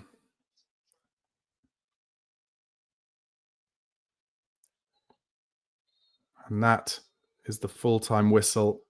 And there are boos at the Tottenham Hotspur Stadium. This is my post-match reaction to the Tottenham Hotspur 2, Wolverhampton Wanderers 2 draw in the Premier League. And the first shot that they cut to on the television after the game is to Daniel Levy in the crowd. And I'm sure as Spurs fans, like I am, you have seen this narrative many, many times. I've said before this game, for this series of games, that if Ange Postecoglou lost both this game and the Newcastle game, I fear for his future. I don't think a draw here is going to help him much more. For me, I will go through the kind of minute by minute what happened in that game and what I thought of the players' performances. But for me, that was dog poor from Tottenham Hotspur. I thought they were so average. You've got to give the caveat, of course, 10 first-team players out injured, fatigue, 18-year-olds having to play at centre-half, him having to make 3 substitutions on 60 minutes to get energy into the legs. But he's brought on Timo Werner, who is, I'm sorry, nice boy, but just not a Premier League footballer anymore, doesn't have the confidence to do it. And I think he should have brought on Lucas Bergvall to bring more energy into central midfield. Sarr came on and did okay. But overall, if a team were going to win that game, for me, it was going to be Wolves, because even though Tottenham were 2-1 up in the second half up until like the mid-80th minutes or whatever, Wolves were the team with the possession. They were the team who wanted to go forward more, and they were the team who looked to me, I'm sorry to say it, but the team to me that looked like they're playing for their manager. I said this during the watch-along, but I've seen this for many years now. Players, when pundits are doing analysis of Manchester United, they show clips of players pressing and closing down for Man United, just jogging time and time again. And I'm not sure anymore whether these players are playing for Ange Postecoglou. I'm sorry to say it, but I'm just not sure anymore. There's the press is just never together, and we are one-paced. The only players we have pace really in the squad, I can't count Sonny on that list anymore. And Sonny, I have to say, he was brought off early. He had an absolute disaster class of a game. He was horrible today. He missed a penalty, but his touch was bad. He was making bad decisions again, just like he did against Nottingham Forest. Another opportunity in that first half he had today to slip in Brennan Johnson, and he doesn't. He shoots. He's fatigued. He's a 32-year-old man, and we need to be managing his minutes, but we can't because of the injuries we've got, and it's really showing. And I feel for Sonny. I feel for Ange Postecoglou. I want him to be the manager of Spurs. I want him to continue. I want him to get the tools, the players, the injuries back, to play the system. But as I've said numerous times during this watch-along, it cannot be coincidence anymore. Destiny Udogie went off with a muscle injury today. Looks like his hamstring. How many hamstrings? More hamstring injuries have gone down for Spurs in this 2 years when Ange Postecoglou has been manager than I can remember us having hamstring injuries in the previous 10 years. It cannot be coincidence anymore. And I get a lot of people in the comments being angry with me for saying this. But give me the answer then. Why are we the only club suffering with muscle injuries like this, of this many? It's completely mad. And it has to be down to the relentlessness of Ange Postecoglou's match style and training style. Now, you can say to me, oh, you know, get the physios changed or whatever. But physios are there to recover injuries. The injuries that are happening in the first place, in my opinion, and I'm not an expert, but they're because of what's happening in training and what's happening in matches. Anyway, just so frustrating. But everything, when I'm watching Spurs at the moment, just feels inevitable. It's one of those downward spirals that I've seen so many times when managers are in their last legs at Tottenham Hotspur. And they cut to Daniel Levy at the end there, and he gave a big sigh, and he looks frustrated. And there were reports, weren't there, this week that Spurs were looking at Terzic, the ex-Dortmund coach. And it would not surprise me if succession planning is happening at the moment. And Newcastle will not be as toothless as Wolves were on the 4th of January. And Liverpool certainly won't be. And they're the next two games we've got at home. I'm just worried about it all. I really am. Anyway, in terms of what happened in the game, slowish start to the game. Spurs gave away a bit of a half chance in the first minute, but nothing came of it. Some good defending in the 5th minute from Archie Gray. He had to slide tackle to get the ball out for a throw-in. But a free kick earlier in that move was given, and that was a free kick that Wolves ended up opening the scoring from in the 6th minute. They took it short, rolled it across to Hwang on the edge of the box, and he curls it into the far corner, in off the post. 1-0 Wolves after 6 minutes. Spurs then equalised on the 11th minute. One of the few positives from this game. Rodrigo Bentancur played well, but and he was the one who scored from a corner, an outswinger, I think from Pedro Porro. Bentancur with a great near post header. But of course, Rodrigo Bentancur, we knew he was on a tightrope with another booking ruling him out of the next game, and he got that later on in the game. So that's disappointing. He will miss the Newcastle game, and we are devoid of options in midfield at the moment, and at the back, and everywhere, frankly. Anyway, 13th minute, after we've equalised in the 11th, Wolves shot just wide from Cunha after Dragusin passed the ball straight to him. Kulusevski then gives away another dangerous free kick in the 15th minute, but came to nothing, hits the wall. Fraser Forster went down injured in the 20th minute with an injury. That looked worrying, but he carried on. Johnson in the 22nd minute got in down the right after a good ball from Dragusin, but the cross was cleared for a corner. From that corner, Dragusin had a good header just wide of the far left-hand post. 26th minute, a booking for Bellegarde, stopping a Deki Kulusevski attack. Can you hear that not much was happening for Spurs in this game? Because I'm really just noting down things like when Wolves players are booked. That's how kind of poor Spurs were.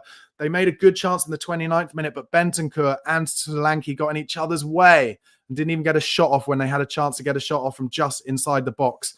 30th minute, this is the start of really a kind of 15-minute terrible period for Son Heung-min. He pulled out of a 50-50 in the 31st minute. That was after the 30th minute. He waited a pass horrifically when he was driving at the Wolves defence. 34th minute, gave the ball away again, and as a result, Wolves got forward and Cunha had a shot just wide from 30 yards. 36th minute, Jose Sarr gave us a sniff of a chance by playing silly buggers with the ball at his feet, and he did that once again towards the end of the game, and we nearly benefited from that, but couldn't quite. Basuma had a shot over the bar in the 38th minute after a corner kind of broke down, and then the next disaster from Sonny as we won a penalty. Brennan Johnson did well to get his body ahead of Andre. He was suckered into it, took Johnson out. Sonny has his penalty saved by Sarr, and it's a poor penalty. They put up the graphic just before the penalty. 4 of Sonny's last 5 penalties are going to the keeper's right. He goes the same way again. Easy save for Sarr. Yellow card for Semedo in added time, and then a goal from Brennan Johnson, all made by Rodrigo Bentancur. He took the game by the scruff of the neck, said, fuck it, I'm going to do this on my own. Picked up the ball from his back line, did a little 1-2, and then the ball falls to Deki Kulusevski, drives into the box, cuts back, lays it to Brennan Johnson, who finishes well. So we're 2-1 up at half-time, and you think, can Spurs push on, get a third, and make this comfortable? Well, the answer, frankly, was no. The second half was so bitty and so boring and so ugly. 46th minute, some subs that I need to talk to you about, because one of them scored. Strand Larsen came on for Bellegarde, and Cunha went off for Wolves too. So I thought, bit of luck for Spurs, because Cunha was by far and away Wolves' best player in the first half. He went off, but Spurs could not capitalise. Udogie went down injured in the 48th minute. Sergio Reguilon came on for him, and now it looks like Reguilon will probably have to play more minutes for Spurs, because even though we'll have Spence back for the next game against Newcastle, now it looks like Udogie will be out again because he has a hamstring injury. 55th minute, Semedo goes down with a head injury, concussion protocols, and this is what Wolves did in the whole second half, just had players going down the whole half. Spurs got themselves into trouble in the 57th minute, playing themselves out from the goalkeeper, and it ended with a shot over the bar from Bueno. Alt-Nouri got in down the left time and time again in the second half. Acres of space, cross-blocked by Porro in the 59th minute. Alt-Nouri shot blocked on the left by Porro, 62nd minute. Then Spurs made the subs in the 63rd minute. Son, Basuma and Johnson off. Werner, Maddison and Sarr on. Sarr did all right. I'd say the others really flattered to deceive. 65th minute, good football from Spurs down the right led to Madder's left foot shot well over the bar. 68th minute, first note of the crowd getting on the players' backs at the Tottenham Hotspur Stadium. 73rd minute, great run from Sarr into the box, but he ran out of steam just when he could have passed it to Werner, unfortunately. And then 77th minute, maybe our best opportunity. Werner did great on the left, got ahead of his man, crossed it for Solanke, and it's just ahead of him at the back post. And in fact, that cross was slightly deflected by one of the Wolves defenders, so it couldn't find Solanke. 79th minute, Solanke did beautifully, broke him forward, found Deki Kulusevski, took it round the keeper who charged out, but because it's on Kulusevski's right foot, he can't get enough power on it, and it's cleared off the line by the Wolves defender. Brilliant cross from Alt-Nouri again on the left, cleared with his foot, unconventionally by Forster, but it worked in the 84th minute. And then it was the 86th minute. Strand Larsen equalises. Alt-Nouri, a beautiful pass, cut out Spurs' defence.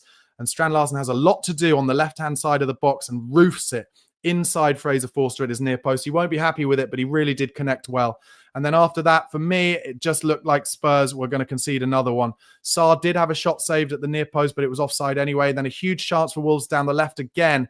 Sarr blocked that cross in the 90th minute. Free header from the resulting corner from Craig Dawson, saved by Forster. It's a save you'd expect him to make. And then maybe the gilt-edged chance for Spurs, actually. Pape Matar Sarr, well crossed from Deki Kulusevski on the right. Sarr free, just inside the 6-yard box, but doesn't get his head on it, shoulders it wide. Bentancur then gets his booking, so he'll miss the Newcastle game. Sarr went absolutely weird, the goalkeeper Jose Sarr, but Werner kind of almost giving the ball to Timo Werner, but Werner pulled out of the 50-50, and that was it. That was what led to the end of the game. 2-2, a very, very disappointing performance from Tottenham Hotspur as far as I am concerned. Not a lot to crow about, really. And like I've said time and time again, the problem for me is just how inevitable it was. I never felt confident at any point, even when we were winning 2-1, even when we had a penalty to go 2-1 up, that Tottenham would win this game. And Tottenham's players do not look like they have the confidence to win games at the moment, nor do they necessarily look like they have the desire to put in the extra effort to win games. I'd say for me, only Bentancur, Sarr when he came on, Kulusevski, of course, really looked like they were working their nuts off to try and get a result for Spurs today. And I think we will lose to Newcastle, and I think we'll get decimated by Liverpool the way it's going at the moment. And I know it sounds negative. I got a lot of abuse in the comments for being negative today, but Spurs at the moment, I'm afraid it's a shit show. It is a shit show, and they need to do something absolutely magical in this transfer window to turn this round, because Postecoglou is going to lose his job soon. If it's not tonight, if it's not tomorrow morning, then it'll be after the Newcastle game. And if it's not then, it will be because they get decimated by Liverpool. And I fear for him, because I like him. I'd like him to be the Spurs manager. I'd like him to have his first team available to play.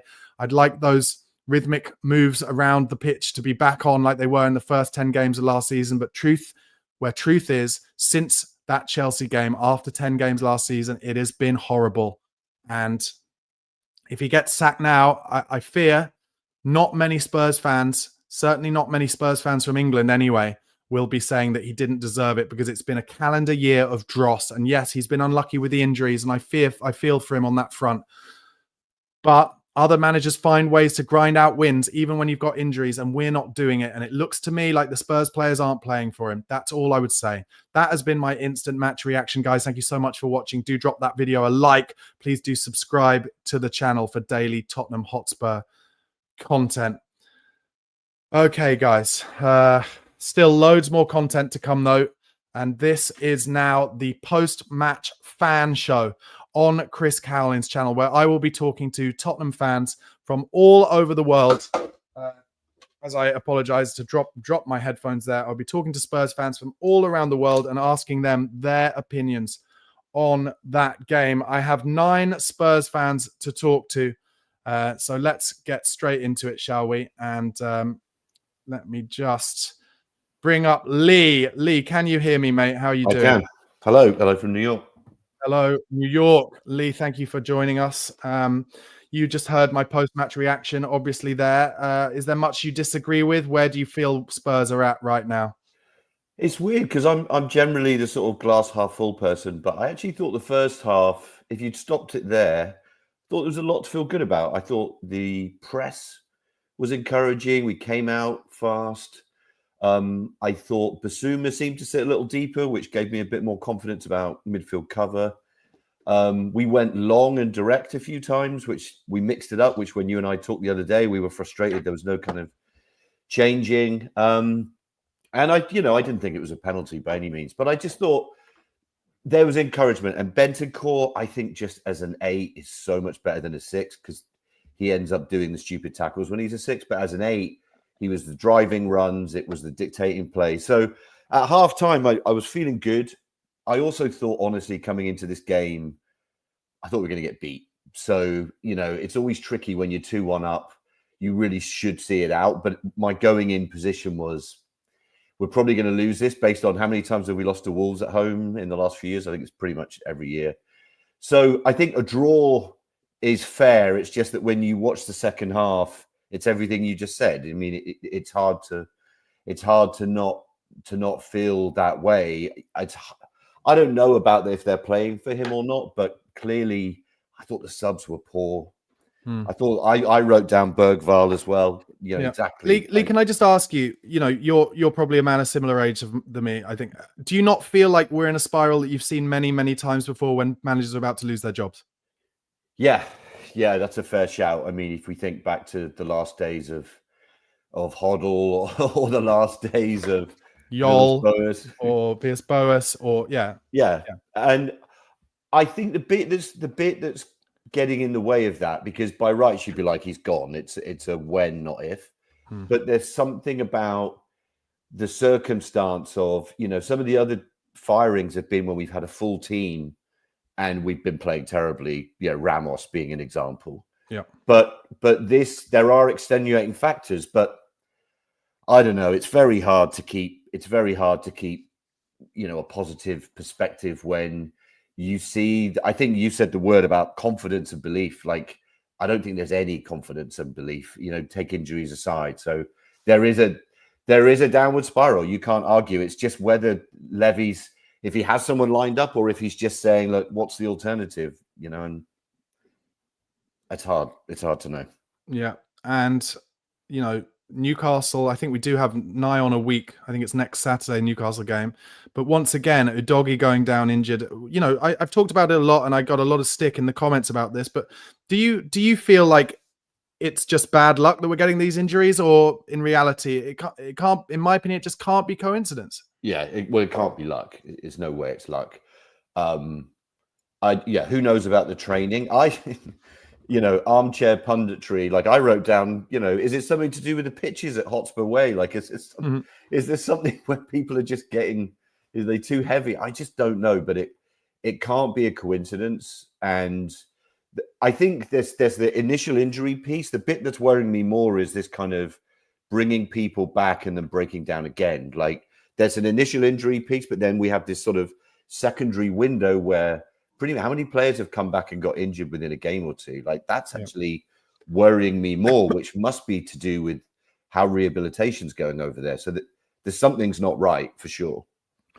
Yeah, and it's just hard to see us coming back from here. What I'm going to ask you just very briefly, any positives from today at all? What can we take away from it? I was going to say Bentancur, but bye-bye. I'm not going to see him for a bit. I thought he was encouraging. I actually think Solanke put another shift in. I think he tried. I mean, does he never make him any chances though, do we? Never make him any chances. No, he's pretty much trying to make his own chances. So I think the first half I take positives from, but the second half was very poor. And is a draw going to be enough? I mean, I think it's all about the next game and how much damage Newcastle potentially do to us. Yeah. Okay, Lee, thanks for calling in, mate. I really appreciate it. Speak to you again after a future game. Thanks for being a part of the show. Cheers. Cheers, mate. Just before I get back into speaking to someone, let's go into the comments just because I know people are all over it. Let's try and find some of those comments. TSOM says the only positive is Gray, one of the best young players in world football. Yeah, for me, I have to say, it just feels like I hate to say it because, like I said, I like Ange, but it feels like it did in the kind of latter days of Villas Boas and then Sherwood, where it's like, you know, maybe in hindsight we'll see that we had these great players and we weren't getting to see them all play enough with each other for one reason or another, injuries obviously. But players like, I really like Archie Gray. I think Solanke is amazing for us. I think we've got a lot of talent in that squad, but at the moment we're just not able to see all of them play together. Next up, I'm going to go to Liam. Hello. Liam, because often I cut him off quickly. Liam is from London. And Liam, tell me how you feel after that draw. Pretty disappointing again, to be fair. I feel it's just story of our season so far. Toothless performance, nothing going forward. Apart from the odd attack, it was a bit like Forest the other day. The odd couple of chances, but other than that, we didn't really do anything. We didn't show anything. Like, we're at home. This is a team that was in 17th at the beginning of the day. Yeah. And we've gone out there. They outplayed us for large parts of that game. They outplayed us possession. They were playing triangles around us. They were nudging us off the ball again too easily. I feel it was another very embarrassing performance, to be honest. Yeah, and I've got a super chat here from Yori. He says, we have to manage our fatigued squad. I wish Ange would do it, but he won't. So he's destroying his own project. And Ange managing will deepen the crisis. I mean, for me, as an example there, I would have started Lucas Bergvall today because he's got more fuel in the tank. I don't know how you feel about that, mate. I 100% agree. When I see Bergvall and Sarr starting together in the midfield, that excites me, to be honest. I know that's a very attacking midfield because you don't have Basuma or Bentancur who are, you know, more defensive. But Bergvall and Sarr, for me, together bring so much more going forwards and creating chances than Basuma and Bentancur do. Yeah. And where do you think Daniel Levy will go from here? Do you think there's any chance at all that something big changes before Newcastle, or do you think he's going to keep this going until the Carabao Cup semi-final? I think he'll keep it going, but I don't think it's the managers that are the issue. I think I've said it before, it's 23 years under Levy now, under his, you know, chairmanship. It's him that's the issue. Like, there is a clear toxicity at that club and a losing mentality, and that's the reason we are where we are. We can keep changing through managers. Yeah, Range isn't working at the moment, but like, it's a vicious cycle, and it always is with us. I think Levy is that issue. Liam, just playing devil's advocate, how do you square that opinion up with the fact that we got to the Champions League final under Maurizio Pochettino? Yeah, I think Poch was a great manager for us. Like, I think that was kind of a system that did work. But, you know, again, this is Levy sacked Mourinho, you know, 2 days before a League Cup final. Like, if that isn't showing he doesn't really care about winning things, I don't know what does really anymore. But Poch, I always was a big fan of. I thought he was that one kind of I've been supporting now for Spurs 12 years. In my time supporting Spurs so far, I'd say Poch was that one manager where I thought this really could go somewhere. But doesn't that prove, though, that if the manager is right and the players are right and and it happens at the right time, that Tottenham can kind of punch above their weight? I just want to, before you answer that, I'm just going to bring in this super chat from Big Country. It says, need to get this Aussie rules guy gone. Shocking. So I do feel like, I don't know how you feel, Liam. Do you feel like there is far more anti-Ange sentiment than ever right now? I think there is at the minute, but I think there is a point where it's justified. I mean, because we can keep saying about injuries as much as we want, but as well, you know, we're one of the richest clubs in the world. We should have players that are up to the same standard as the first, you know, like starting 11 team are, who should be able to come in and back that up.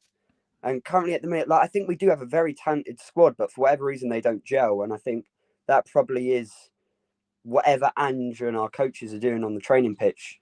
they're either doing it and they're not implementing it in the games, or they're just not implementing it at all. Yeah, Josh Kaufman has just said on comments, says Poch had a complete team with youth development. I just want to say, Josh, thank you for writing that in. But from my point of view, Poch was willing to play the players from the academy. That's the difference. Yeah. And listen, he has Ange Postecoglou has played Mikey Moore. He has, but only when he absolutely was forced to, really, with injuries. And for me, you know, although Bergvall didn't come through the academy, I would be giving Bergvall more minutes now. So that kind of goes against that a little bit. Yeah, I 100% agree with that. I think, like, again, same with Archie. Archie, I think, is only playing because Archie needs to play at the moment. I think Romero and Van der Ven are back. Archie doesn't get a look in. So I fully agree with what you said there. Any positives at all to go forward from this game today, Liam? I think Gray was complete again. He was solid. I think he's the best player, to be honest, we have in that. He's the most talented player we have. But other than that, I don't think you really can take positives out of a 2-2 draw with a, you know, at home against Wolves. Like, I think it's about standards, and we're Spurs. We're supposed to be a big club, you know, fighting to win trophies, and we're currently 11th, and we're halfway through the season. We've played, what is it now, 19 games, and we've lost 9 of them. I think the thing for me that I keep coming back to when it comes to Postecoglou, because he's, you know, there's a lot of people kind of, you know, saying support Ange, and a lot of people anti-Ange. It seems quite split. But the thing that I keep coming back to at the moment, which worries, I'm not Ange out at all, but it worries me. The things that worry me are that he can't get the players on the pitch because they're all getting the same type of injuries, which I don't think would be coincidence. And then also just like no real ability to grind out these results. No. And I fear for him on that basis. Yeah, we do have this. It is still that just there's a plan A, but there is no plan B. Let me just say about that though, Liam. Today, I think it's fair to say we actually played a totally different style, and that was pretty ugly as well. Yeah, it was. Yeah, that's what I mean. Like, our plan A is when it works, looks great, and when it doesn't, looks awful. Our plan B looks awful. If that was how we play it well, then I'd hate to see how we play our plan B badly, because that was pretty dreadful. That's true. Liam, look, thanks so much for calling in again. And yeah, I really appreciate being part of the show. Hopefully speak to you again soon. Yeah. Thank you for having me on. Cheers, mate. Bye-bye. Bye. Okay. Let's see what they're saying in the chat before I bring on the next person. William Webbs has missed Penn and 3 other great opportunities. Can't blame the manager. Liam just jumping on board. No clue. I mean, I just don't think they've got the confidence though, have they? And it's all wrapped up in the same thing. You got to have the confidence to then be able to be clinical, to then be able to win games. And yes, some of that lack of confidence will come from injuries, but also some of it it looks to me like some of it comes from a lack of belief on the pitch, in my opinion. I don't know. Anyway, next up is Pat from Canada. Pat, how are you doing, mate? Oh, I've been better. What did you make of that game and that draw today? Today, yeah, your man, the guy you had on first, kind of said it appropriately. Like the first half, there were some positive takeaways. I did think Solanke deserves a bit more credit. Like he was making some good runs, and he set up Kulu on some good runs. Maybe should have laid it to Werner on one piece there, but he was doing really well. But you did mention he's not really getting the service, and I just don't think we're not playing to his strength, and he's having to come up with, create something out of nothing, which is not why we bought him. But yeah, second half was just crazy. It was just I felt like for the first time this season, I felt like we were watching a Mourinho or Conte team that was just depressed and sitting back and didn't really have a plan. There was some chances in the second half, but man alive, that was just hard to watch. So yeah, by bringing up the kind of days of the end days of Jose and Conte, is that to suggest, Pat, that you kind of feel like we're on this spiral towards the end of Ange as well? Yeah, I mean, it certainly looks that way, doesn't it? I really like Ange Postecoglou. So do I. I really like him. I think we need to try to see through this storm. Like Arteta put up with two season-long storms. Yeah. And Arsenal were a proper mid-table club for 2 seasons. And we're really going through it. And I think I think having 2 or 3 players back, a solid back 4, would really give the players confidence. Because right now it does look like, you're right, it does look like we're kind of losing faith in the manager.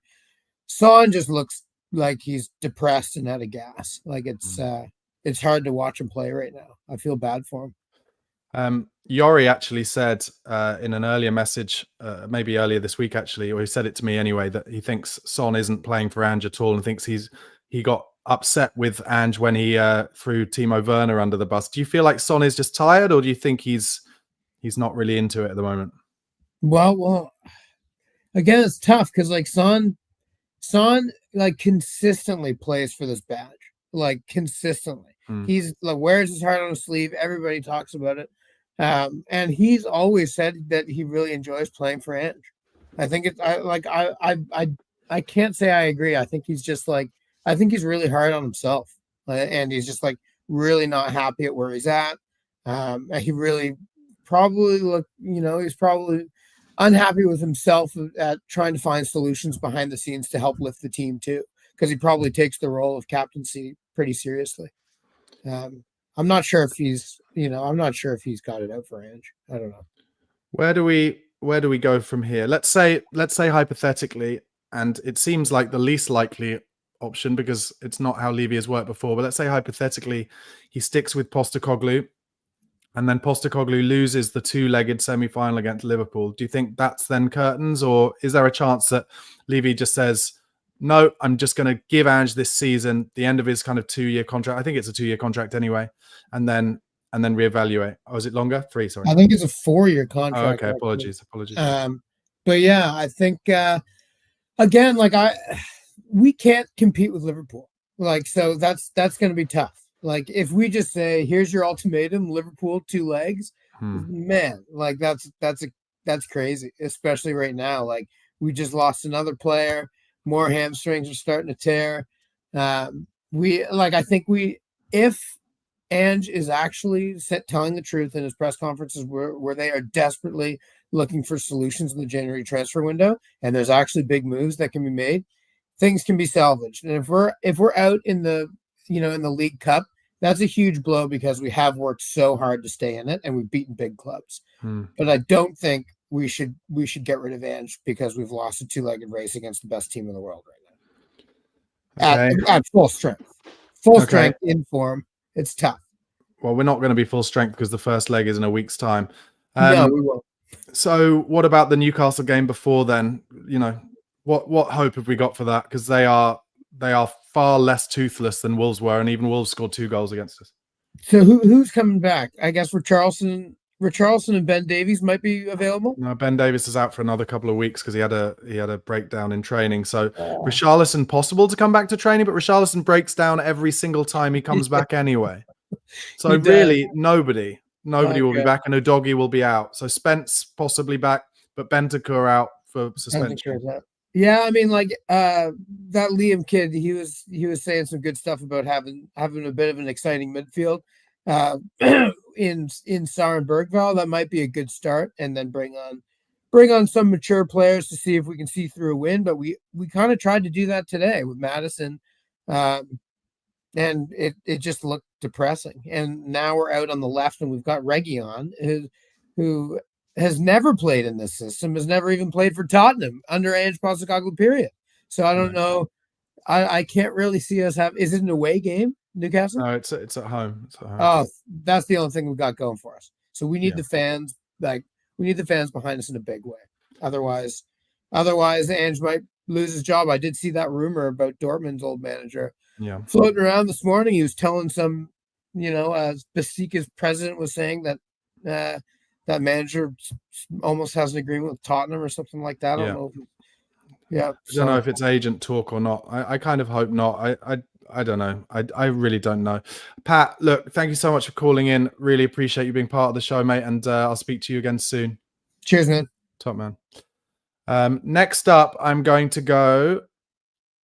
Let's speak to Harry. How are you, Harry, mate? I'm good, thank you. Apart from Spurs, how you doing? Yeah, so tell me, I'm good, but tell me, from your point of view, you're quite a measured, tactically knowledgeable young man. what is going on at Spurs at the moment? Is it because I've been saying I fear that they're maybe not playing for Ange anymore? Obviously, the injuries are involved as well. But as an example, Harry, I'll start with this actually, because I thought James Maddison, when he came on, was pretty piss poor today, to be totally honest. And I don't get the sense from Madders that he is as invested in this project as much as he was in that first 10-game spell last season. Am I being blind? Or, is there a chance that right now, even the Spurs players are like, this isn't working? Yeah, no, firstly, thank you for the opportunity. No, I do agree with you, in particular on Maddison. I mean, when you're going through the situation we are, and whether fans like it or not, we've got a lot of players unavailable. Whatever you put that down to, I don't think it's a coincidence. For example, all the injuries we get in, all the hamstring injuries we get in, I do think it is training related and system related, a large part of it. We are in an injury crisis, and we need senior established players to step up that are capable of producing your best players ultimately, because we know what Maddison's capable of. He's shown us so many times. He's done it, so many times in his Premier League career for different clubs. And I just feel that he turns up half the time, he gives a big talk before the game and doesn't follow it up on the pitch. So I think to raise the point of Maddison is absolutely right. And it's just strange that he's been benched for all these games, because with all these players out, we need him and he's ready to go. So you should have a lot of energy in the tank, because he hasn't played many minutes. That's the thing. And you mentioned with earlier guests as well, like the likes of Bergevall. So it isn't all doom and gloom with Postecoglou. He has got players that have got energy in the tank. But then what I find weird is he's picking Sarr off the bench, who's for me looks absolutely shattered, rather than Bergevall. So there are some questionable decisions like that are being made. But no, I don't know what's going on. But players like Maddison, it just seems really weird. He just can't rediscover that form, and he's just simply not effective. Yeah, Ed M has just sent an interesting one in. Injuries are not an excuse. Oh, no, that's the wrong one. But anyway, thank you, G. Sean, for yours. But the one I wanted to show actually is this. We broke a Premier League record today. First home team to concede the first goal 15 times in a Premier League game in a calendar year.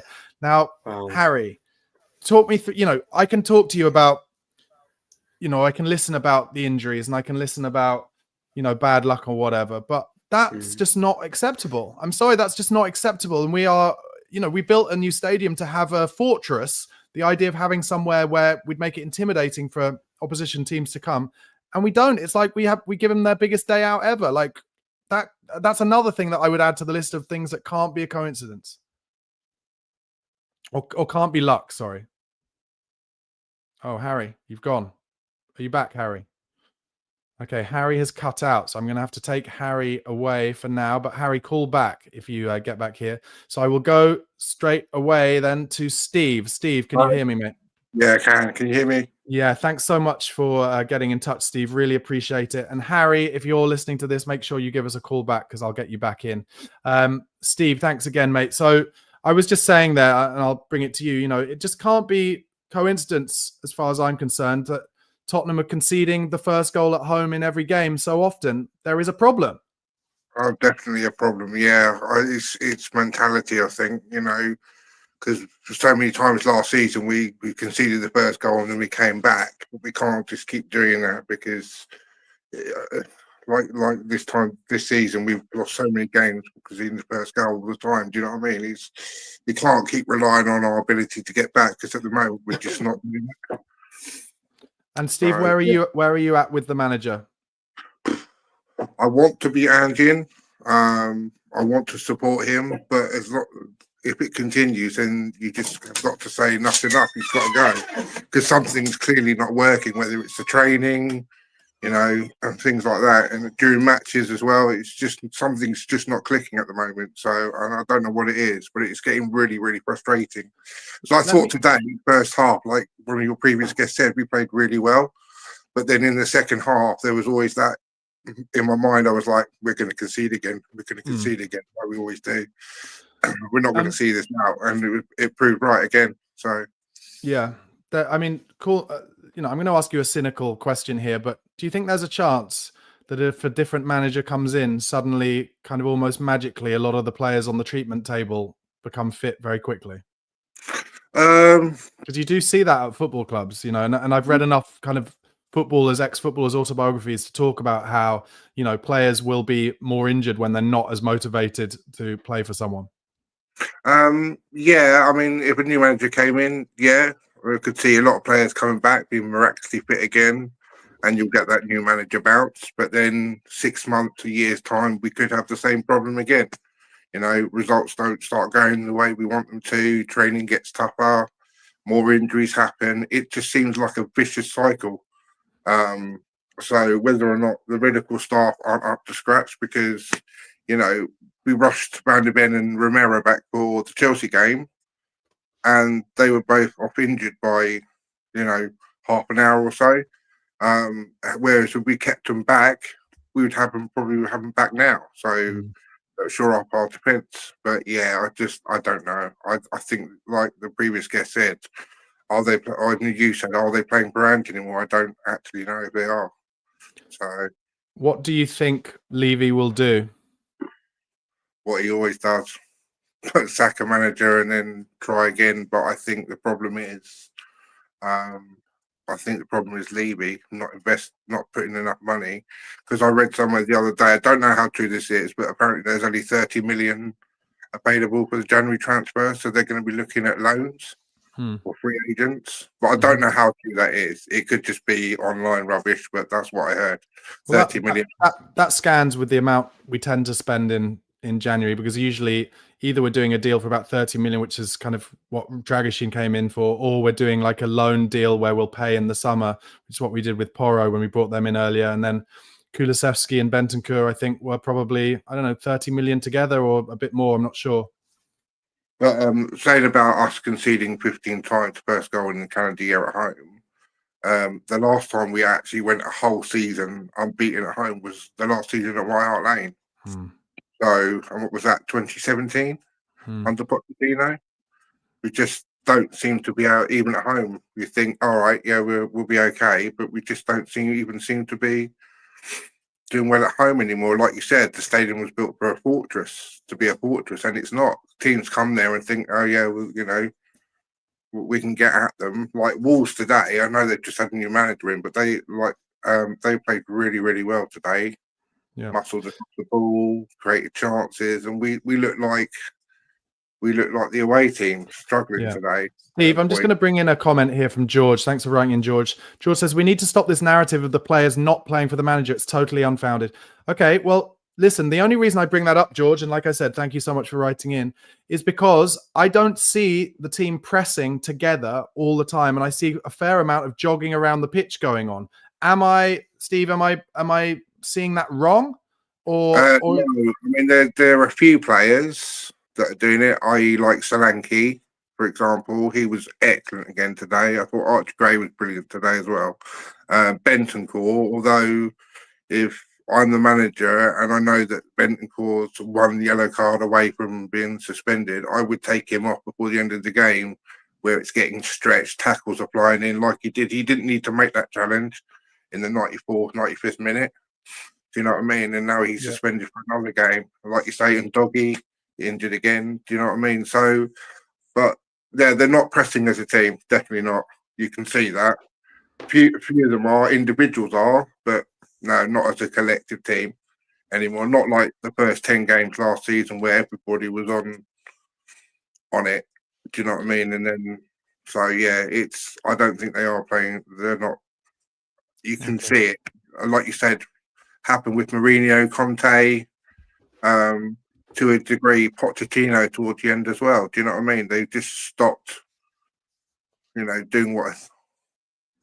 Yeah, I guess the main difference, Steve, is that what usually happens at Spurs when the manager's about to go is that the leaks start coming out of the squad, that the players, the training's too tiring and they don't want to play for him anymore, and that doesn't seem to have happened this time. But anyway, Steve, listen, thanks so much for getting in touch and calling in and being part of the show today. Let's speak again after the next one. And you, mate. Bye-bye. Okay, we're going to get Harry back. Here he is. Harry. Sorry about that. No, it's all good, mate. I guess, where do we go from here, Harry? Like, in your mind, what is the best case scenario for this season? Is it League Cup or bust? Again, good questions. I don't know where we go from this. That's the problem. I think it's that bad a result considering where Wolves were coming into it and the way we played. The fact that, as the earlier guest said, we were dominated in period by Wolves in that second half. It leaves real question marks. So I don't know what the best can be achieved. I think league-wise, it's damage limitation. It's about catching up in January, and obviously the League Cup tie is going to be hard. It's whether in 90 minutes we can produce something special. We're quite close, to that final in the Carabao Cup, but yet so far with doing the opposition. In 180 minutes, though, Harry, isn't it? That's it's 180 minutes. That's the problem, and that doesn't help us.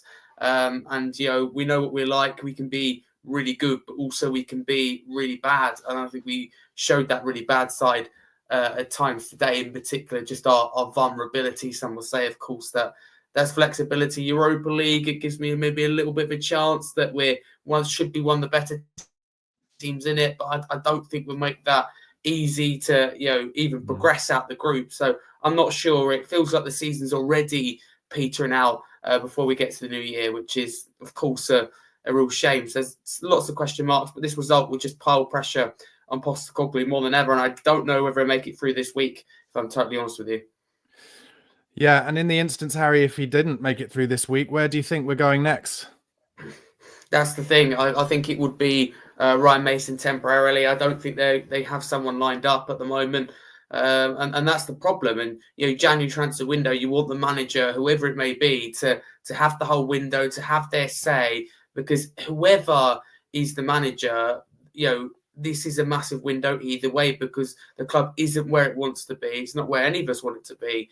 And we need major reinforcements in January, Ange or no Ange. So, we can't be getting to, middle to the end of January and with Ryan Mason in charge and no clear long-term plan. Because I can see it happening, Barnaby, where, a decision isn't made to the end of the month. We lose, for example, in the middle of the month, that period with no games before that Arsenal game. And we bring these players in. The new manager doesn't like them. I can just see it being really predictable. But there are managers out there that are good and I think could be right for these bunch of players. It's whether they want to leave right now because they're doing really well with their clubs. For example, Thomas Frank with Brentford or Iriola with Bournemouth. Do they want to leave and come here? Well, money will be a big incentive, of course, in this. But they're doing really well with their clubs, and I feel like Tottenham, it's a vicious cycle at the moment, and it's one that you might want to avoid. It pains me to say it. Yeah, actually, I think Bobby Andrews has just sent in a really important, a really good comment. He says, Ange is apparently an attacking manager and refuses to change his style of play. Okay, so how does an attacking team not have one shot on target the whole of the second half? The guy is a fraud. Now, I'm going to take out the end bit because obviously Bobby's just a bit angry. I don't know. I don't think he's a fraud. He's a very successful manager, and I personally do think he could be a great Spurs manager. I really do.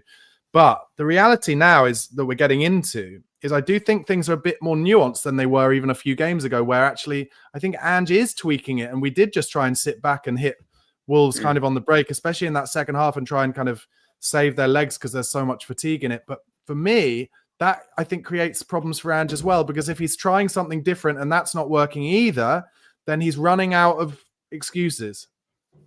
Yeah, it's hard for him in a way. And I felt that we probably did flex today. I think Wolves were too good for us. I think Ange realised that and just accepted the fact that the players naturally, I think, sat back and we countered and used our attacking strength. I thought Solanke done really well today. But I do feel for him because I think that we will run him into the ground. I don't think he'll get the service. That's the problem.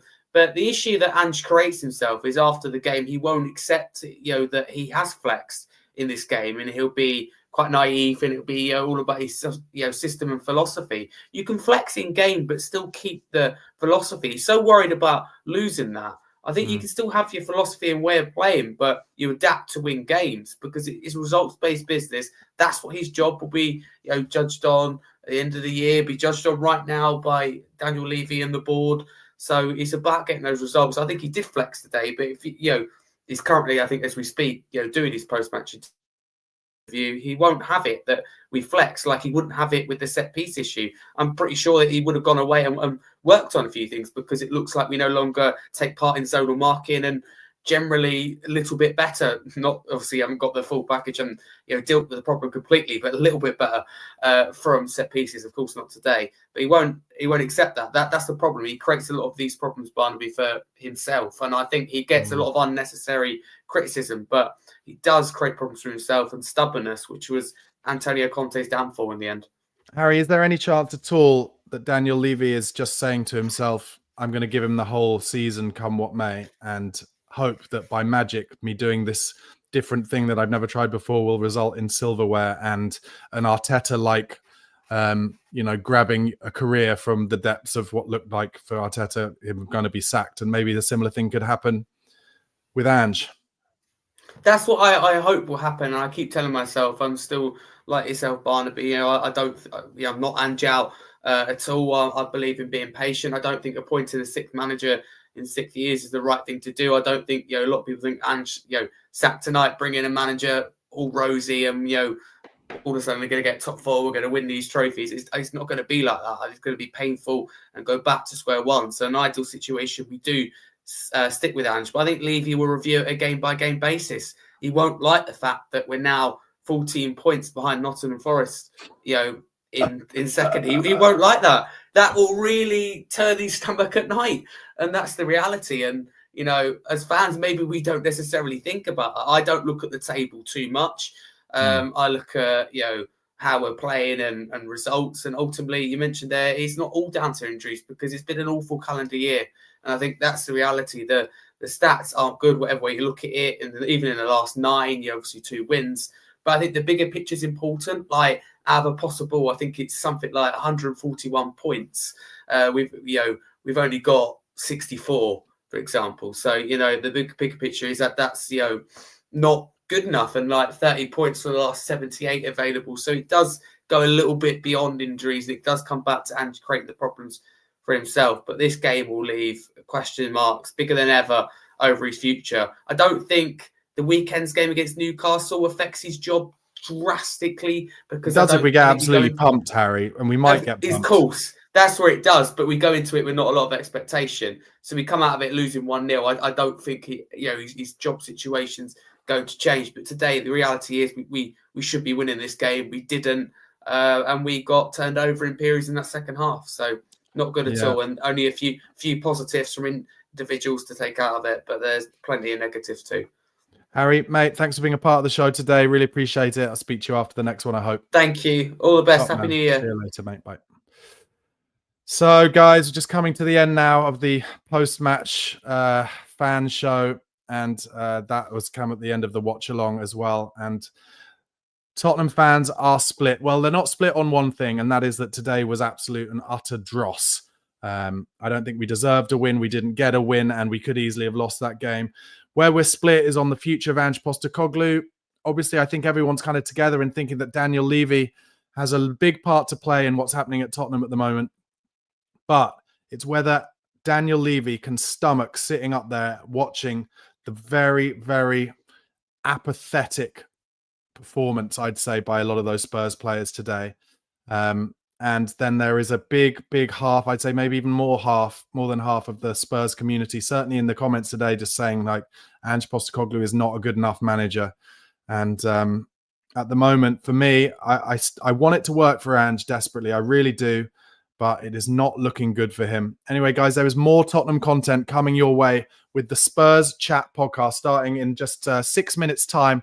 Still on Chris's channel, but on a different stream. So find yourself to that. Chris will be there with Ricky Norwood, Craig Dearman, and Melvin Zureb. Also, the Spurs Chat podcast has been nominated as a finalist at the Sports Podcast Awards 2025 in the category Best Team Podcast. So give that a vote. In the description box below, there's a link there. The closing date for voting is the 13th of January, and the winner is announced on the 30th of January. Also, make sure you do give this video a like if you haven't already. Thank you so much for watching. Nearly 5,000 of you. Really appreciate it.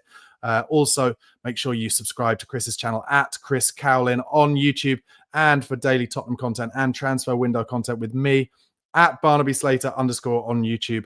I'm trying to get to 15,000 subscribers, guys. So if you're not a subscriber already and you don't despise me for what I've been saying about Spurs and Big Ange Postecoglou today, please do give me a little subscribe at Barnaby Slater _ But it's a difficult time for Spurs. Everything feels very inevitable. And that is what upsets me the most. I've been in this situation. I've watched this narrative so many times down the years where you turn up to watch Spurs games and you feel like you know exactly what you're going to get. And today was an example of that.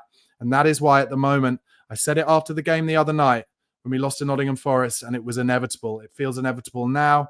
And more than ever, I fear for Ange Postecoglou. I fear he's walking the plank.